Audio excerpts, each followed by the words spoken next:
Welcome back to the WatchTower Podcast, the film review podcast of Tower Productions. I gotta tell you guys, I must compliment Delau because he looks really good today. Dude, like he's like, did he get a Did haircut? you shave off like 5 years? I just take you more. Fuck, get out of my... Just take you. Actually, where's the security? I knew it! where's the security?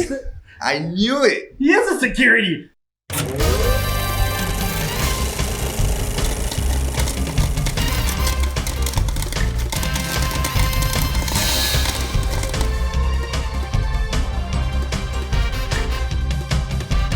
Welcome back to the WatchTower Podcast, the film review podcast of the TowerCast Network. I am your humble film servant, Carlos Alatorre, giving you a writing, directing perspective. I'm joined, as per usual, by my fellow co-hosts, Mr. John Arcaso. Is that like from All Quiet on the Western Front where you're doing the thing? Or? No, he got scared. I was trying to think of something, but I couldn't say anything. What's up, everybody? John Hooah. Hooah! Improv skills. Mr. Michael Lalao, offering us a cinematography perspective. I'm just a little dull, you know? How you doing, Fatty? Oh. Oh. Hello again. And also, we have two people in the back. We do have two people in the back today. We've always had two people in the back.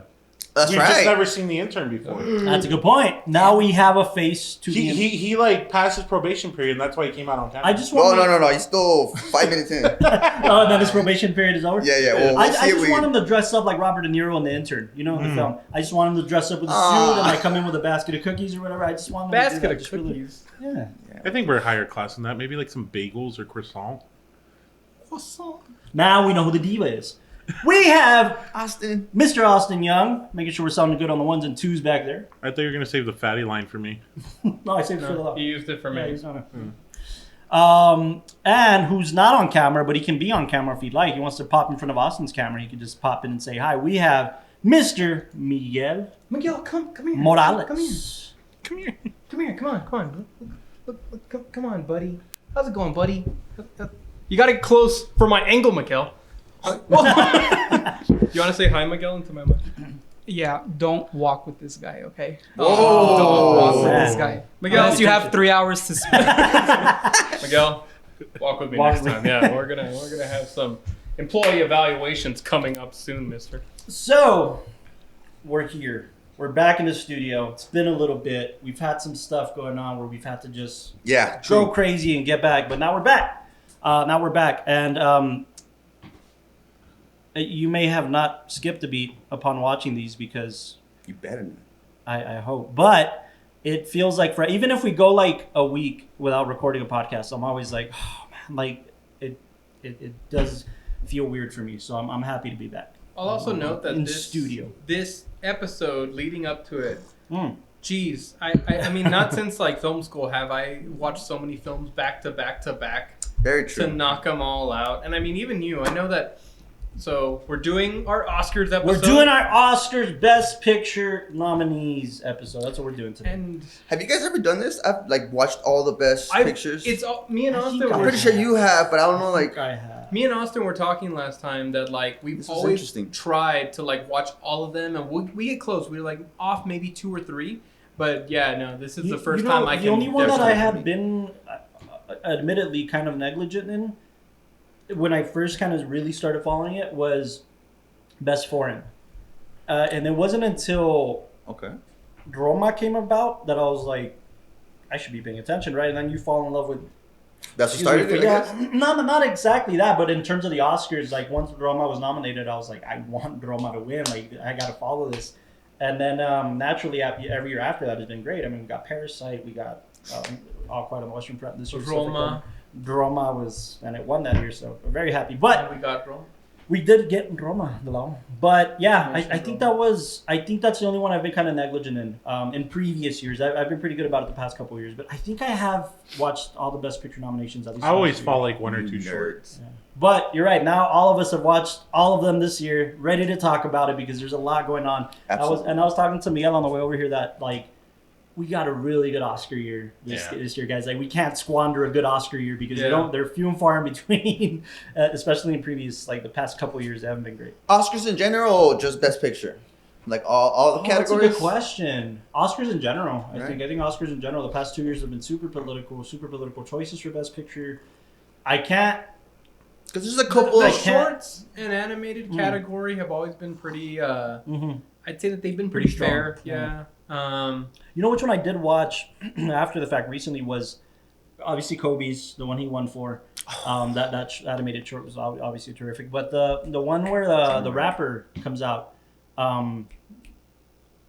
what's his name? Recently, like last year or 2 years ago, we had it wasn't Mos Def. It wasn't a newer guy. One of the new guys. Joey Badass. Joey Badass started an Oscar-winning short about like police violence, and it was really good. It's like Groundhog Day meets the current political climate of police violence. Police violence. It's really good. It's a really good. I forget the name of the film. It's a really good picture. Anyways, the law follows the shorts and the animated a lot closer than I do. Oh, it's Two Distant Strangers. Two Distant Strangers. Yeah, man, it's named after the Tupac line. Oh shit! Two Okay. Distant Strangers. It's really good. I highly recommend. First time this guy knows a little bit more than Tupac than Pop. Yeah, I'm more of a Biggie guy. That's what we get into arguments about. No, we need to start a rap podcast on the TowerCast Network. That's next week, fools. This week, yeah. So. Oh no, I'm Best just gonna pictures. say that. Oh.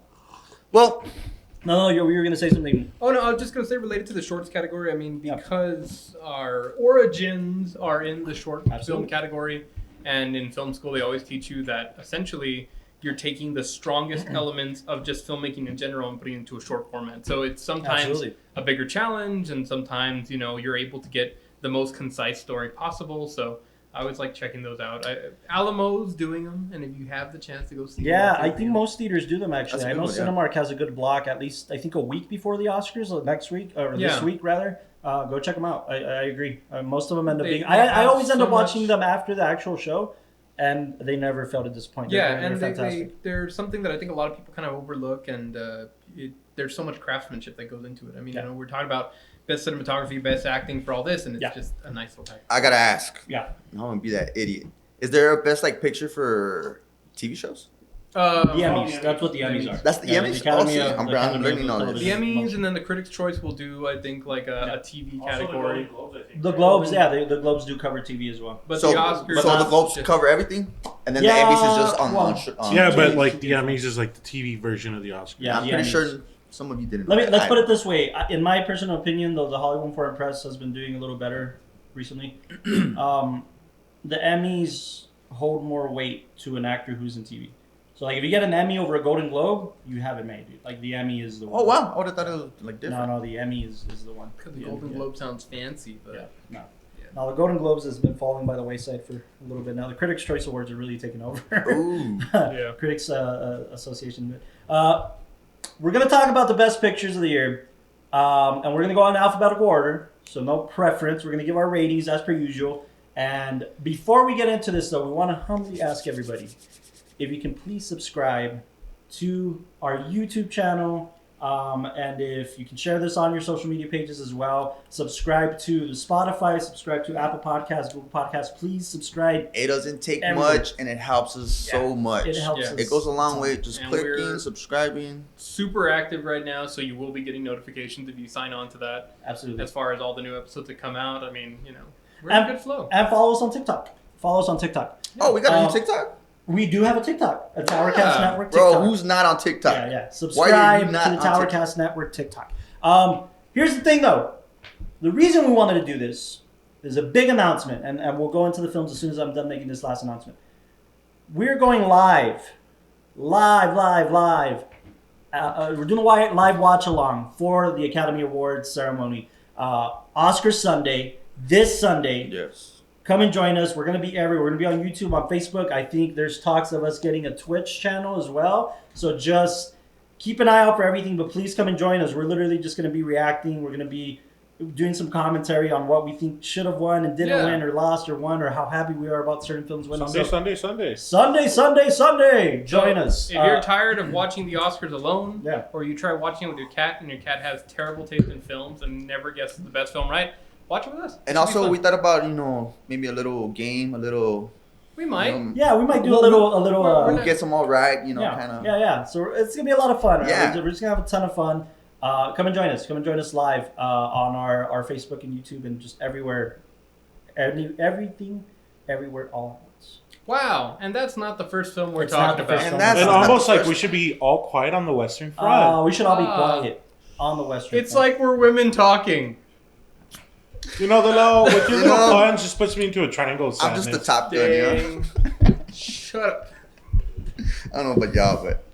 Me personally. I'm an avatar. Me personally. Dude, that was weak! Avatar 2. Oh, But You know, know- sometimes I just feel like listening to Elvis while I watch the Oscars. But the thing about it is, if my last name were Tar. I was about to use it! Damn it! What do you say? Did it taste like tar? What if we were to travel to like the Banshees of Inisherin to watch it? Yeah. How you doing, Patty?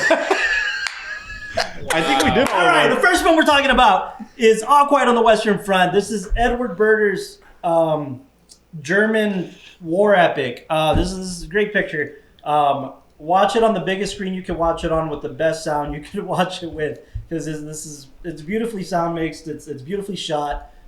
It's a foreign picture. It premiered at Toronto, if I'm not mistaken, at TIFF. And since then, it's just been getting nothing but great reviews. Yeah. Nominations for this film Yeah. include Best International Feature Film, Which used to be Best Foreign. I'm sorry. Now it's Yeah. Best International. Yeah. Best Achievement in Makeup and Hairstylings, Best Achievement in Music Written for Motion Pictures, Best Sound, Best Achievement in Visual Effects, Best Motion Picture of the Year, Best Adapted Screenplay, Best Achievement in Cinematography, Best Achievement in Production Design. So, I'll say that 10 times fast. okay, Best International. No, so yeah. So let's talk about this. Let's talk Well, about this. Let's do a quick run of Yep. all of our numbers, just where we're rating this 1 to 10, and then we'll give a tiny synopsis of the film in rated case you this haven't one. seen it, so that way we Absolutely. can give some love. Joshua, you want to kick us off? You know, I'm a big fan of these type of films. It's just the intensity. Super intense for sure. Yeah, I know you guys are... That was a good intro, but I think you don't like this film, right? I Don't- liked it. No. Because you Don't hated worry. it 1970. Okay. Oh, Give me a number. that's a big point of discussion. This film We don't trumps have- 1917 by We don't have time. So what's your number? We're just going to quickly gun them off. I'll give it an 8.7. 8.7. Wow. Carlos. 8.9. 8.9. Yeah, it was up there. I thought It's good. Austin. Just to shit on the other film that came out 2 years ago, the based on this, give it a 9.17. Wow. 9.17. You get it. You get You it. got it? I like it. I think, okay, I really enjoyed this. I'm going to give it a 9.3. It was in my wheelhouse. 9.3. Yeah. Yeah, no, for cinematography, by the way. Yeah, 9.3. This was shot. And editing. And Miguel, you're here. Do you want to... What rating would you give All Quiet? Have you seen All Quiet yet? No, but my honest reaction to it after not watching it, Go for it. a solid 4. I don't know. Okay, our intern is giving it a solid 4. Yeah, we're gonna mute that for sure. Yeah, so you're not lasting long, but it's Dude, okay. you're 2 minutes in, dude. So. All right, so Yeah. I think it's up pretty high. I don't across the know. board. By the way, don't be surprised if you get 9s for all of these films. They're the best films of the year. Well. at least categorically. Well, Wow. Yeah. yeah. okay, We'll can get you, there. Can you give It's us been like too nice. the elevator pitch of what this film is? Or- Yeah, so set in World War One, between Germany and France. Really, it kind of starts out in Germany, and then we follow a group of guys, but mostly our key character played by Felix Kammerer. I hope I'm pronouncing that right. The film also stars David Bro in this really, really appealing smaller role, but it's still nonetheless very important to the film. But we follow this kid essentially who can't be drafted or is forbidden to go into the war by his father, and he decides to just kind of do it because he doesn't want to be left behind in the small town. He wants to go with his friends and fight for his country, so to speak. And then he very quickly, literally day one, realizes that the war sucks Yeah. really badly and loses a good chunk of his friend just in that one battle that first night. And from there, it's really all downhill. Germany was not a powerhouse in the early 1900s. It was W1. It was World War One, and it WW. wasn't World War II. Let's just put it that way. And they lost. They did lose. You know, they ultimately surrendered to France. So that it takes that trajectory. But we follow this one boy from his first day at war to his last, at least in this battle. I'll leave it at that. But this. Very compelling. They make just like any war film, right? We get relationships, we get people getting these friendships that you fall in love with these people, and then you very quickly realize I can't get to it attached because it's and war. I'll say that this film has a beautiful commentary about just the, I guess, how would you say, the sad reality of war. Sure. They even kind of talk at the very end as far as like what was gained and lost as far as distance on the Western Front. And you realize was it something like 3 feet? Yeah, that's what they said at the end. It was like they only gained a matter of a couple feet. So you realize that so many people lives were lost and for no reason. I think the number was like 17 million. So And what I appreciate about that is, I was actually talking to Miguel about this earlier. What I appreciated about that is this film wasn't it wasn't pushy about that. It wasn't pushy on like based on actual events. No, like it wasn't. And it wasn't harping on true. these. Like it was just a good story to tell set in this time. And I love the moments where the main character, he'd have to be fighting like a French soldier or so, and when they were in combat, and then after they had their combat, then they kind of look at each other. Oh my God! It's that As humans, and there was 2 instances of there that. was multiple times that happened, and where he reverted to like this childlike. I'm sorry, comrade. I'm sorry. Like when you see that, it brings this human element into the people that are on the front lines. You know what I like about this film too? Something that we don't really see in terms of. I mean, it was definitely more prominent in the earlier wars, more than now. But the lack of food and resources. There's always talk about that, but here they were literally anytime they would find food was like in the middle when they took over the French trenches and they just stopped fighting and they just started eating. Like that's beautiful. You don't see that a ton in war films, even though it's a big topic. And this it's also like it's kind of like a big turning point for like the characters. So, but no, I think I've seen 1917, I've seen Dunkirk, and watching this one, all really much in that same era. And I appreciate how the cinematography and everything about the execution of this film brought you into it, brought you into the human element of it. Yeah, they used the current tools that we have for filmmaking. They used them in a magnificent. Like we haven't had a war film like this compelling, but using the right tools for cinema. Like very, very, very actively. I mean, everything from the cinematography to the score, to the directing, the camera movement, everything. The score. Really? You didn't feel great about the score? We had discussions about it. It bugged me. It felt too modern. Yeah, it was very like a dubstep remix sound to it. I felt like it was too a little on the horror side, but isn't that the point? I thought it was too dubstep-y. Did it? Yeah. But because I feel like most films we've seen are very much like a classical score, and this one was very much like that. But maybe that's the point, right? Maybe. I mean, maybe. By the way, I didn't love. You're right. At first, it threw me, and then I was like, kind of like this. It actually threw me out of it. Did it really? I want to hear more from you, Castro, as far as what you thought of the acting. But the last kind of note I'll say that really got to me, and I reflected on at the very end of the film, was that opening scene with the foxes. And I know that's like a little like, okay, it's kind of cute and all that. Well, they were called foxholes, the little trenches that they were running through.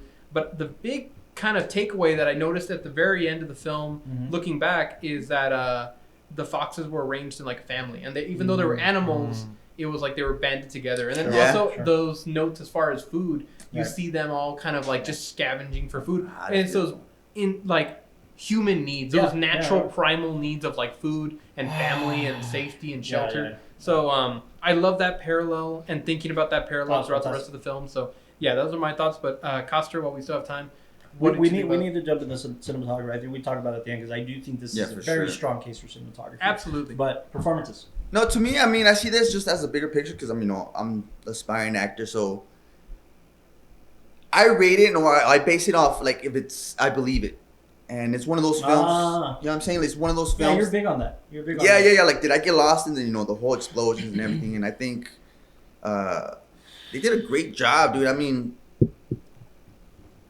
when I dive deep into it, I could understand like, man, this was World War One. I can understand how PTSD happened. You get a bigger picture of it, right? I remember you were saying that, like, man, I can't imagine seeing that and then going back home and being fine. Like, exactly. And they talk about that in the film. Like, they do talk about, like, I can't imagine going back to, like, being a shoemaker and, like, what is it? What's this life going to be now? Yeah. That's big. We've seen YouTube videos, which is real stuff, but this is, like, the closest, and it just... how we said, like the cinematography just helps it. And Yeah, it's so intimate. It's so intimate Yeah, as far as yeah. pulling you in. Another note on the cinematography is we always talk about intentionality. Yeah. And I love the shot when both the main character and his close friend, I forgot their names, but they're basically taking a crap. They're on that little sitter thing. Sure. And Very intimate moment. Very intimate. But what's interesting about it is that they shot it in a way where it's a an over-the-shoulder shot, but the entire time, though they're sitting right next to each other, they're friends out of focus, and it to show how distant they really are from each other. That they're close, but and there's an intellectual distance too. One of them can read, one of them can't, and that's why there's. He's reading the letter for him from his significant his wife. Why don't you ever read letters like that to me? On the because we're out of Yeah, on the time. crapper. Because we don't have side-by-side crappers anymore, man. I don't know what to tell you. Yeah, I love how they kept it very close where you felt like you were in the action. It really pulled you in, but then also where it knew how to linger on moments, because really when they would go to battle, and I mean, if you just killed some guy, there is a moment that I don't think I've seen in a lot of other films where you have to deal with that. And like them, when they would go and shoot somebody or they'd stab somebody, well, that guy's in front of you. You can't just, he's not there anymore. And by the way, I noticed, we usually go in war films, we usually go through the boot camp section of a soldier story. We didn't get that. And it made me Because worried. there was no boot camp. Well, yeah, but it made me even more worried for the character, right? Like, he doesn't know how to fucking hold a gun. That's very true. That's what I want to talk For about. him to have that instinct was insane, dude. It's a good thing, I think. But because you see them and they're a bunch of kids going to camp. That's what I was talking about. Yeah. And that's so Just the heartbreaking. change. Yeah, exactly. It's so heartbreaking because the song they're singing, right? Like when they're marching, and then slowly starts realizing and starts seeing. Yeah, and because you experiencing. go from the first scene, which is straight into battle, some guys, going and fighting for his life, and then the next scene's a bunch of kids being like, "Oh, we're about to be there," and then I remember we were watching, and that first scene where he says "Oh, I think this shirt belongs to somebody else," and it probably just didn't fit him. And then rips it off. And then they show the shot of all the tags. Do you think that was the first time? It was his first realization. Oh shit. No, but that shot, by the way, that was crucial. That sequence of the soldiers being dead, stripping off their clothes and their boots, recycling them. That whole sequence was great. And it's But I parallel think to your at the end point, of the though, film. Gosh, I think he was still naive about everything. Yeah, So because I don't think he had hit him yet. Yeah, he's wide-eyed. Still on that right there with the. No. Yeah. I think he's still naive. because they were. What do you think it hit him? After that first battle, I think once When he had to got tear off the dog tags. And when they're Oh, like, he's- "Oh, he had to assign and that kid at the end to do it too. yeah." Oh, bro. That redhead kid. Fantastic film. I Yeah. think we have a little more time. I don't know what other areas you'd like to touch up. I mean, I just think that intentionality in directing too. All of these characters broke my heart. They really did, and I mean, Kid with everybody's go-to war film is Saving Private Ryan, right? Oh, I think this competes with it. I think so too. Just in terms of even opening sequences, right? That's what everybody goes back to, and that's fine. It was a great picture, and Spielberg killed it. But this goes deeper than the Roots, man. This goes Way better deeper than 1917. Oh, absolutely, man. Eon's better than that picture. Man, this film will also break your heart. When the guy was, they had the soup. fork. Yeah. Oh my gosh. Dude, so the fork. we get to that scene, and he's talking about how I don't want to be a cripple and this and that. And me and the Lau are watching it, and they come back with the food, and I see him holding the fork. And I'm like, I called it too. the moment he held the fork up, I was like, "Don't do it, don't do it." And then I was like, "No." When he said it, not even when he got to hold it, he was like, "Do you have utensils?" "Oh, look at this guy! Look at this guy! Butter knife!" It didn't hit me till he was holding the fork. Man. And in my mind, I was like, Yeah, "Don't that do it, don't actor, do it." by the way, that was fantastic. Oh yeah, man. dude, for sure. I didn't get that. I didn't get that at all until it So it happened. shocked you. It shocked me. You can ask Austin. We're just casually sitting on the couch. I'm like, "Oh my god, what's happening?" And I was just there, like, "Oh no, why?" And the Lau just freaking out. Yeah. And by the way, for the main, the lead, right? The lead. If you didn't watch the films, I'm sorry. Spoilers. But the lead, for him to one by one, really he lost his friends. He kept losing each He lost one. his school buddy Each one, friends first day, Yeah. right? And then I think one of them survived, or two of them survived. And then the ones he got attached to in the war, his superior, right, which is the last guy he's with at the very end. Just one by one, wait. getting picked off. Just that actor too, man. Yeah. Oh my gosh, man, these performances were fantastic. But What didn't you like about this film? The kid. the fucking farmer kid, that's who. Oh! I think we're not spoiling a ton of the film, No. but Nah, they see this because What I didn't like about it. I mean, The you know general? what? It broke Just the my score a heart. little Yeah, bit? that Yeah, the general, score. man. That piece Oh, of yeah. shit general that caused. Doesn't this he whole- look like Jim Carrey in Sonic? oh yeah, he was like, Yeah, oh I'll shit. get you a Sonic. Yeah, that guy. No, Wow, but what a it's- piece of shit, What a man. piece of shit. And you know what? I didn't do my homework. I don't know if this happened the way it happened. I think it did, right? I mean, Intern. well, I mean, that's a big thing to Yeah. research right now. But like, Yeah. I didn't do my homework about it. But that piece of shit general. And by the way, a lot of these. What I love about this year, and this film included, we didn't get into like the tropes of political correctness in the films. Like, this film talks about class as much, almost as much as Triangle of Sadness does. If you really think about it. The train carts and the generals. Oh, and I mean, there's a definitely. lot of and the class. food and Yeah. stuff like that. Where that guy who's making all the decisions, Yeah. well, he lives such a nice life, and he's like, you know what? Back to war. Right. Like it's so. It's as much about class as much as it is about war, and war historically is a topic of class. If you Yeah, really think about definitely. it. Who gets sent into the front lines? Right. Who's drafted, and especially in the early wars. It's just there's By a the lot way, to go to. A lot Kind of of like territory. you mentioned earlier with like Roma, and then also we saw with Parasite when that film won. Even though it's a foreign film, it really does hopefully bring more audiences to the realization that foreign films can be great, Yeah. and you can connect with it on any. I Like, will say this: we have 9 more pictures to talk about, and this is definitely not one of the weakest. However, I don't think it'll win Definitely. Best Picture. I do think it's going to win Best International, hands down. yeah, Yeah. for sure. Hands down. Can I say I think That's it got it? snubbed for editing? No, It didn't. I think It it got didn't. snubbed for editing. It didn't get nominated for No. editing. You're right. It's definitely not gonna win for visual effects. No, No. the film that is, we'll talk about. Yeah. No, but I think it's got a damn good chance for cinematography. Yeah. I think I was it's gonna a say damn that, good yeah. chance for international. I- What I about for think- sound? Oh, yeah, it does, but I know it's not going to win. I know what's going to win for sound. What's gonna be one for some? Don't worry about it. We'll Okay. talk about it soon. We'll get there. But I don't think. Any final thoughts on no, this one I- before we you move know, on? As far as you were saying, it's definitely not going to win Best Picture, but I feel like the main reason is because It'd be a good upset. it'd be a good upset. Big, great upset. It'd be a good upset. I'll It's stop 'cause- at good. Oh no, we got some You some know, really good winners. what I feel is that when you look at it compared to like things that have been done in the past, we're looking at like 1917, we're looking at Dunkirk, you know, some of the things that are pretty contemporary as far as war films go. I wonder if because it's so similar in subject matter, it's not pushing any envelope for best film in this You know year. what, man? Ooh. War films get a bad rap Yeah. because there's so many of them. The sure. market is kind of oversized. We get a war film every Oscar every year. I know, and this You is like know, so, the like- third film that's like in the About that era? 1917. Yeah. Yeah. But Different that's perspective. what I mean. They get a bad rap, and then when something like this come along, people don't watch it. No. Good thing is it's on Netflix. Yeah. So I think that's where people are really going to start picking By the way, up. can we talk about $20 million budget for this 20 picture? mil, Oh, man. Dude, shot in now the Czech that's Republic. incredible. In the Czech Republic, yeah. Yeah, but we just talking about were what is it called? We were watching it, and then we were like, "Oh my god, I can't believe it!" And we paused real quick because we that. were 20 mil USD. Yeah. And then we were watching it and just like, "Oh man, I can't believe it!" And then we played it again. 15 explosions and like arms and things getting cut off and all that. We're like, Choreography "What is the hell?" insane. Like, how but, do but they- it just comes to show. We were talking about this earlier, and we'll talk about it when we get to that film. People are becoming way more resourceful in this era. The Yeah. indie, it's like we're in an indie boom for mainstream cinema, and that's kind of exciting. Like 20 mil. Yeah. This is insane. Well, you know, I feel like also filmmaking technology is getting cheaper. I mean, even Yeah, like the that's true. cameras that Yeah. we have and all that, it's becoming a lot more accessible. We're even shooting talking on about- an iPhone. Yeah, but no, Costa, we were talking about like wireless transmitters, and before that would have been super expensive. The whole, Exactly, yeah. yeah. And then now, I mean, it's becoming super accessible. affordable. Like that, indie filmmakers can start practicing real filmmaking. Yeah. But yeah, that's a good one. great Agreed. picture. Great This is picture, definitely great picture. on the higher end of the scale for me this compared to is- like all the films because I just really connected with it.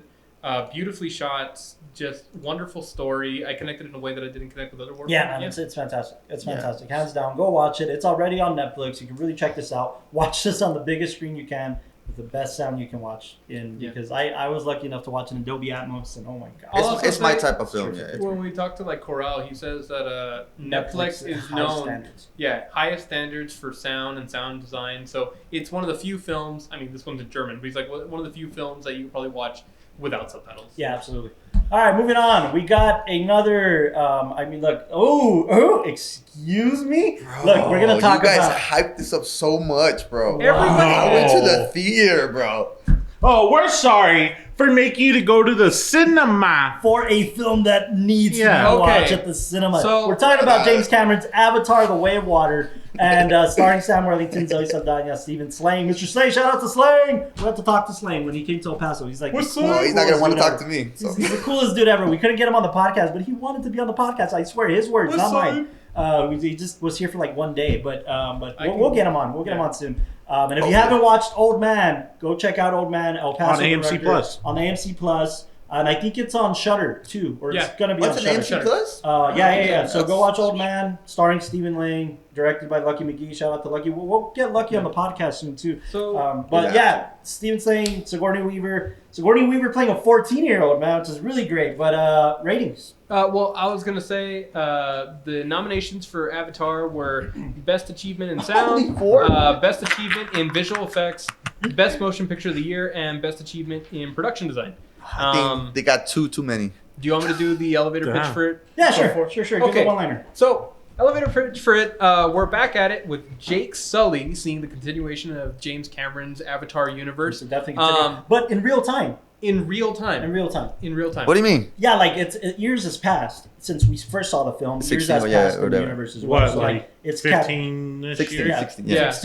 So 16. 16 years they have kids. They go through. So like that's what I mean in real time. It didn't continue from where it left off. Yeah. Yeah. Like real time passed, just like Oh, us, okay, that yeah. type of thing. Yeah. So. Oh, I see what you're Yeah, saying yeah, now. yeah. Dude, you didn't Wow, have that's to do crazy. that. Sure. Aw, buddy. Bro, he just wanted some camera You time, like dude. Avatar, right? I don't. Oh, let me see your water Well, bottle. not that I don't like it. It's just. All right, let's No, talk. so yeah. Ratings. What happens in Avatar? Okay, so just to finish it off, we're continuing the adventure with Jake Sully and his wife. That's pretty much um, it. Oh, my bad. Neytiri. No, yeah. What's her name? Neytiri. Natiri. Natiri. They've had kids. They've developed a strong relationship in the tribe. But now the Sky people are back. And I mean, I know that for a lot of people who haven't seen Avatar since the first one, they might feel like, I never needed a second one. There's no reason to go watch it. Yeah. I think there's this wonderful continuation. There's wonderful father and son dynamics that happen between both Jake Sully and the Sky people general guy. But And not only do they have 3 kids of their own, but they also adopt basically what Sigourney Weaver's character's Right. Her daughter is, her avatar's daughter. It's funky, but it's really beautiful. Yeah. And the kid, the human too. Spider. Spider kind of becomes part yeah, of the the- tribe, even though Neytiri Yeah. very much fights against and the whole thing. essentially Sky people are back. They want to kind of kill Jake Sully for the crimes that happened in the first Avatar film, and we start to see a little bit more of the world, and this explores the water tribe of the Na'vi, and which is super interesting. Man. That's a big talking point, the fact that they explore the water tribe, just because so much had to be done for this film to, I guess, kind of film it. Before we get into ratings, when the first Avatar came out, naturally the advancements in 3D and shooting 3D were amazing. But what's even more amazing is, I love that James Cameron describes it this way. Every blade of grass in Pandora was digital, and by the same token, every drop of water, every animal, everything was digital. They shot on the soundstage in the UK, no, New Zealand, I think. Yeah. And geez, man, it's beautiful. That's why we say watch it in theaters. Watch it either in 3D or like I watched it in 3D, and I can If see you why, can. but I just Screen find it X. kind of cheap, the 3D. Okay. 'Cause You it's- found the 'cause- 3D cheap. No, no, I see didn't what see they're- it in 3D. So Well, I okay. see what they're trying to do, but mostly 3D is being used like, you know how when you blur a camera? Oh no. That's what they're using the 3D for. But- or little droplets. It's Well- like, that's beautiful, but it's like, I'm going to We'll take get this into glass it. off. Okay, so Castro, shoot out a number. What is it? What did it say? Little feeling. It's just done with you, dude. Look, it was nicely, beautifully filmed and everything. It's okay. Honest rating. Just give your numbers. 'Cause I have Alright. questions. So if I We got have to 15 give it a number, because they'll always ask me, and I know Austin, Wow. And you get mad at me. I'll give it a freaking 7.1. 7.1. Whoa. Hey, Third highest. if you guys grossing know, film of all time. that's considered good. Like good. Fair. Intern, kick his ass. Okay, number. Shit, man. I'm not gonna go as high. I like no. It's I'm gonna go further than an 8. But I'm not with this guy. I'm at like an 8.5. 8.5. Yeah. Comparatively, again, we're talking about comparing it to the other. Okay. How about hold on before we go? Okay, never mind. What would you rate the first one then? Oh, that's a good question. I mean, when I Because saw the first one I really liked it, but I was just like, I like this one better than the first one. Yeah, Very, definitely. very oh so, man, very I just so. like the whole original. But we'll talk about that right now. Austin, rating. 8.5 for me. honest, bro. It's been like 3 months since I've seen it. I'd give it a soft 8.9. Okay, Wow. so 8.9. Miguel, Avatar, Way of Water. A good 8.7. 8.7. Have you seen this one? An 8.7. Yeah, I've seen it. Did you fall asleep? Huh? Wow. No more than 4 times. I think I saw it 3 times at the movie theater. Wow. I only got to see it the once, but we saw it in a Screen screen. X. Skip Screen break, X is get the through way it. to go, man. The James lao. Cameron, by the way, yeah, give your. I have too much respect for this film. 9.25. 9.25, fair. It was beautifully done, man. Beautifully Yeah. done. No, it James was Cameron- for sure. James Just give me a Cameron has sequel. dedicated his life to furthering the technology of cinema and specifically 3D cinema and CGI. And my gosh, man, this man could be off sailing on a yacht or deep diving the ocean for the Titanic for the 20th time. And, Yeah. and though he does do those things, he's adamantly working on stories and playing. By the way, making Hollywood his bitch at the same time because he knows he's going to make his money back, and he knows he has 2.2 full billion. control of making this picture. But saying, if it does well, then I'll make the next sequel. It's already written. It's already ready to go. That's ballsy, man. Like, even in his juncture. No, like, and I remember when the film came out, the big talking point was that it needed to be either 4th or 3rd Of all highest time, grossing yeah. of all time, And then second just to now, make right? even. That's first, no? 2.29 billion. First? It's in Yeah. first place. Yeah. He beat himself for Titanic. Doesn't he own like the top 3? Yeah. Which is the third one? Titanic. Both Avatars Well, and Avatars and Titanic. Titanic. Oh shit. But I think the Endgame big in there, mixed in there, but the first Avatar is still Endgame, number yeah. 1. The first Avatar is still number 1? So he's number. Re-released. So this is number 2. Yeah, no, this is number 3. Yeah. And Titanic's 2. Titanic is 4, I think. Yeah, So so Endgame. Endgame's No, 2. but he passed Endgame. Yeah, Endgame is for the 2. first The Avatar. first Oh. So the first Endgame's Avatar- 3, Titanic's 4. Oh, okay. Oh, okay. I see. Okay, yeah. So James Cameron's just basically competing with himself most of the time, Yeah. especially that he's the box office king, man. But this is all he's been doing, or has he been doing something else? No, this is- I mean, he's been producing. He he's produced Alita with for Rodriguez. But directing, he's been at this for a while, no? Like this He Well, is did. they his baby. recorded 2 and 3 back to back. In 17, and then They did spend like I think 6 months or something like that with the actors actually in like diving school. Look, to yeah. practice. No, I think it was a full year. Yeah, It no, was a full this year. this film was in production for ages. Not just that, by the way, but people. This is what I hate about society sometimes. People bitch about when something like this takes as long as it does for a proper sequel, nah. and then there's so much more forgiving of, like, for instance, like animation, man. Avatar, just comparatively, Pixar takes. They've gone on record with this. Pixar takes 3 years to make one film, sometimes more. 3 years. That's a lot.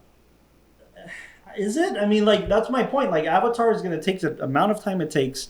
No, not a lot, but that's more than your typical. Yeah, more than your typical just live Yeah, action whatever exactly. film, right? Yeah, no, but that's what I mean. I mean, like, if you give something its proper time, these are the results. Exactly. Like, I 100% agree with Not you. only that, but we're about to get the third one this year. next year. For, It's so 2024. It's 24. They pushed it. Yeah, it's the special effects. Ultimately, that's the big. Yeah. And I mean, And then we're going to wait another 10 years for the fourth one. that's I the mean- thing. I mean, Okay. Well, my big thing I have with- questions. Yeah. Yeah, it's just, don't you think the story is too common? No, that's what I was gonna ask you. Like, you didn't. They have appreciate kids, the then they spot- get kidnapped because they're on the wrong side of the town. No, but I mean, that's I'm simplifying it. It's a really good, but that's just the basic. Like You felt like it was. funny. You feel like you've seen this before. There was this whole dynamic between like It's father beautiful. and son and connecting with kids and all that, and then also the really interesting kind of twist, which not to spoil too much into it, I like but the- how there's another father and son dynamic playing in the background, and I like that. I like that. and for Flying me and spider. Yeah. to think that this is going to be growing, like the franchise is going to be getting bigger. Right. To me, it was enough to revamp it. Where now I'm eager to see the third one. I will say, Or- Castro, I'm with you in the sense that I wanted to hate what they did because I thought, oh wow, okay, Steven's no. I meant like Stephen Lang's character, like, oh okay, he got copied into an Avatar, like, oh how original. Yeah. But I didn't hate it. I accepted it really fast. Okay. This is the better one. I know you guys respect the behind the scenes, what it took to make it. Yeah. Stop being biased from that. Like, just the film alone. As a I know you standalone respect film, the whole thing. Like, story-wise, spectacle. I think like you described this just off camera at some point while we were talking about it during the week, and I think it's true. In terms of being an epic, we don't throw that word around anymore in cinema. Being an epic, we're talking about Spartacus, we're talking about these fucking massive pictures that took a lot to make. But when you see the picture, like, it needed to be told in this forum. There's no other way Avatar could have been told, right? So I think just as an epic, if we're talking about genres, right? As an epic, it's amazing. Like in story and everything and directing, I think it's an epic. Everything was good except the story. Wow. I can put it like that. What I like exactly about the story bugged you? It's to comment. The way I simplified it, I can simplify that type of story. A 3-hour film, I just simplified it. 3.5. But I'm not hating on it. I'm just saying, No, I hear you. The only part I thought I guess I'm being a little bit, my bad. I guess I'm a little biased because I just don't like sequels that eventually go into, like, all right, The Offspring. That's why I love the originals, because it's like, wow, the mystery. Like, how did they become avatars? That's why originals are so good, because of the mystery. Now the mystery's gone. We got kids. It's like, I will say this though. But they're just trying to extend the story. I think that the problem here is, and I know there's what's important to note though is the arc isn't about the kids. The arc is going to be about solely for however many films we get. For sure. I think the overlying arc of him becoming a dad, sure, is one of the aspects, but him basically starting from scratch again. Okay, I barely got accepted by this tribe, and I got to fucking book it and try to get accepted by the next tribe. And they know my reputation. They know my blood isn't pure. They know my kid's blood isn't pure because of it. They know that he brings danger. And that was one of the big things that reputation precedes him. Yeah, for sure. Yeah. No, I think that arc, the Jake Sully arc, is pretty impressive. Like, it is really impressive. In terms of, look, I'll be the first to say, I'm not the biggest fan of Terminator. I'm not the biggest fan. I love Titanic for what it is. I tear that film apart because there's a lot of flaws. There's a lot of flaws, especially in the dialogue, man. I hate Titanic's dialogue. What? I don't like James Cameron's dialogue. And in this film, I loved it, man. And you hated it in the first one. I hated it in the first Avatar. I hated the dialogue in that film. And this film really just pushed it for me. And by the way, I'll say this. There were some moments, though, that the dialogue could have been stronger. It fell short. There were some times when I think they needed to be expositional. Correct me if I'm wrong. He had one more co-writer? I agree.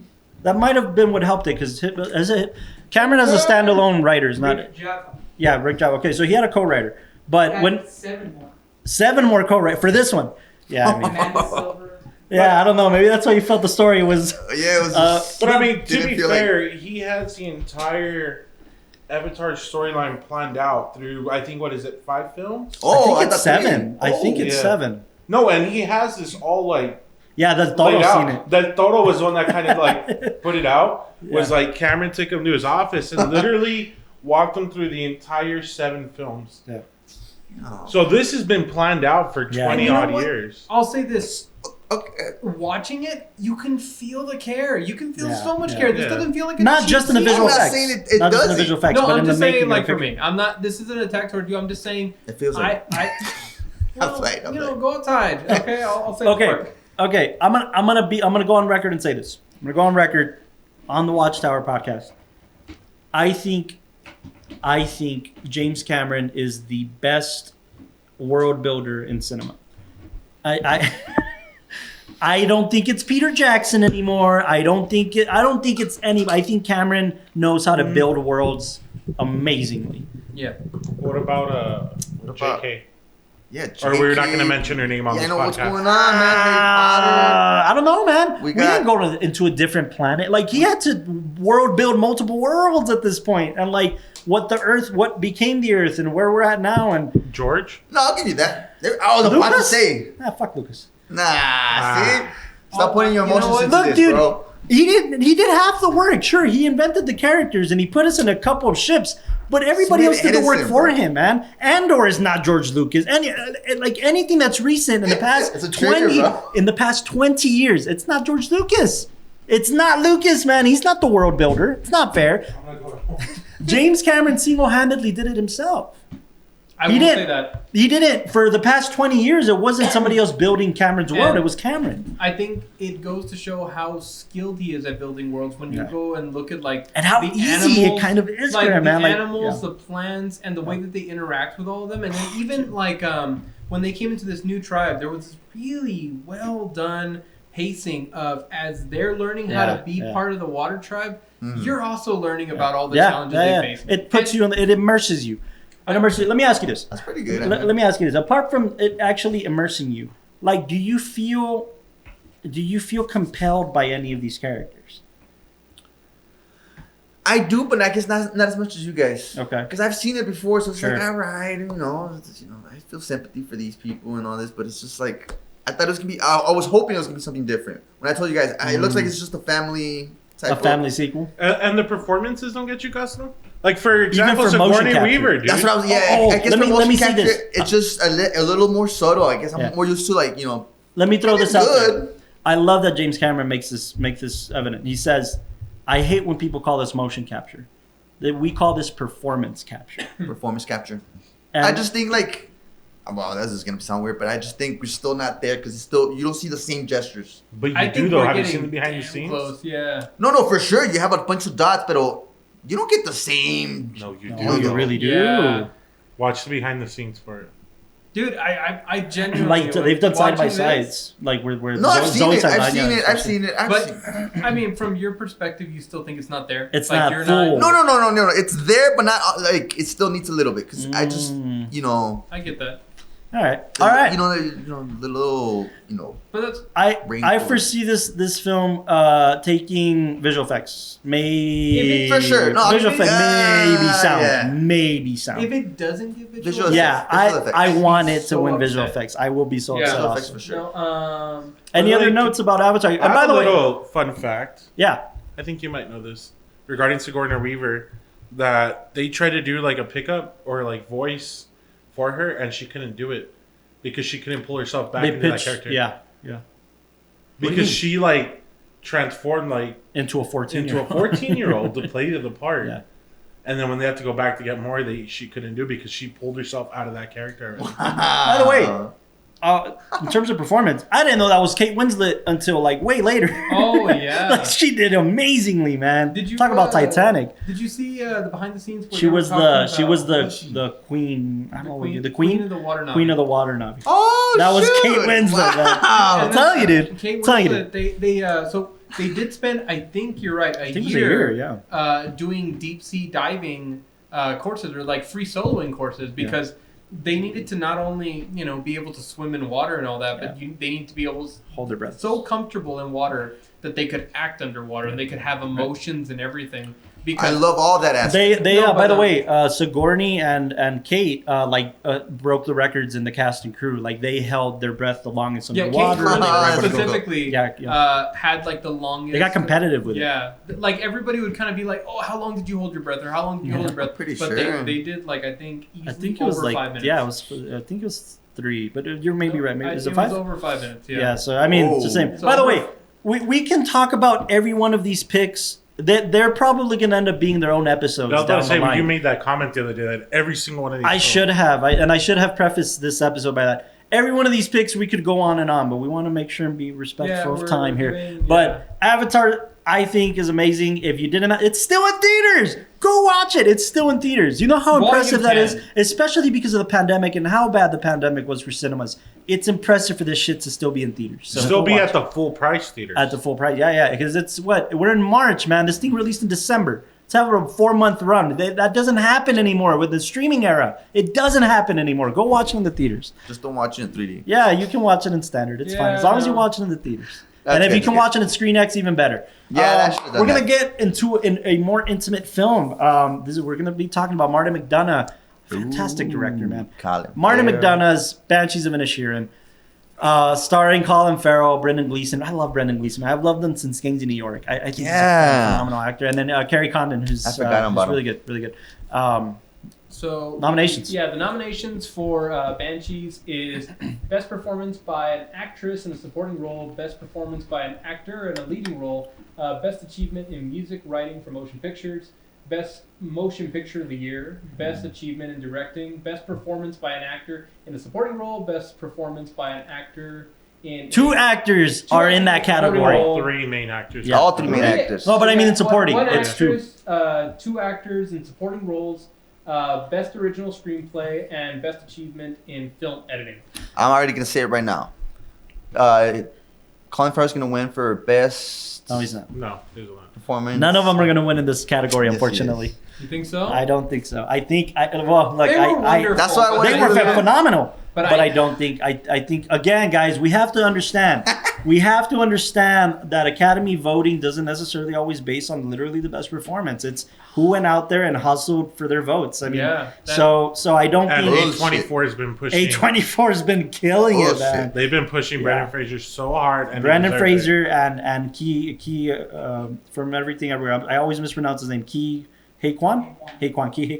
I want him to win. I think he's going to win. So anyway, it. But he's supporting. Yes, that's why. But I mean, because the two okay. supporting roles, I don't think, and then for Colin Farrell, I don't think any of them. Maybe Carrie. No, not Carrie Condon. Kate Blanchett's gonna win. Yeah. Nobody's gonna win in acting, at least in this film. Maybe Best Adapted, right? They got Best Adapted. Want to talk about, for adapted This is original. I always think it's adapted because it was gonna be a play first, and then he turned it into a film, but No, it's but not. this It's a is film. for original. No, it's not gonna win either. I think so.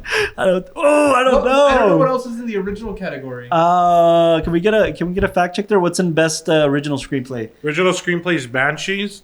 We have Everything Everywhere All at Once. Fabelmans, Tar, and Triangle of Sadness. I'm sorry, Banshees. I love you as a film. You're one of my favorites. You're not going to win anything. By the way, we are also doing this episode because... How did this get editing? I'm sorry. Yeah, I don't... Go on. I'm sorry. All Quiet should have had it over Banshees. And it didn't get nominated, All Quiet. But this got nominated for editing. That's weird. This one? That's kind of weird. Yeah, it got nominated for editing. Last award. Best Achievement in Film Editing. Oh, film editing. That's right. Yeah. No, I was gonna say that we're also No, rating. Huh? Ratings. Oh no, just Before the ratings. Yeah, what? before the ratings. I was just gonna say the reason we're doing the ratings as we are, as opposed to listing the best pictures, like what was number 1 and what's number 10, is because each of these, in their own merit, I think hold a strong candle to the rest of the competition. And at least we're able to see different perspectives. When we say it was a good Oscar year, we have the facts to back it up. This was a good... I don't think we could have done an episode like this in previous years, in the past 2 years. Oh, wow. I don't think we could have... It would have been a landslide. There would have been a landslide. But this was, really good. Okay, so This seems like a landslide. A little bit. We're running out of time, but... Oh, now you want my rating? Numbers. I'll give this one. I really liked it. I'll give it a 9.2. Wow. Just because it's a simple... It's a character piece, yeah? It's a damn good character piece. Okay, 9.2. I'll give it a flat 9, man. I think it deserves a flat 9. 9. It's a good 9. Martin McDonagh's an impressive director, man. He's back at the Oscars. He did 3 Billboards Outside Ebbing, Missouri. Oh, that's the guy. Okay. Same director. And he's an amazing playwright, too. A friend of mine turned me on to his plays. He's a fucking great writer. Wow. If you've seen Seven Psychopaths, he did Seven Psychopaths. He's a damn good director, man. He's up there. But, yeah, this year you just got put up against some fucking crazy people, man. Austin, rating. It's a 10. 10! Oh! Wow. That's great. Banshees. Of Inisherin. How you doing, Petty? Miguel, rating. 5. Kid, right? He hasn't seen it. Okay, so Based off the poster, it's a 5. So this is higher than your last film you haven't seen. So I'm gonna that's get canceled interesting. for yelling that line to Austin so many times. Okay, for me, I'll give it a flat 9 also. Yeah, I flat 9. really Listen, liked I loved it.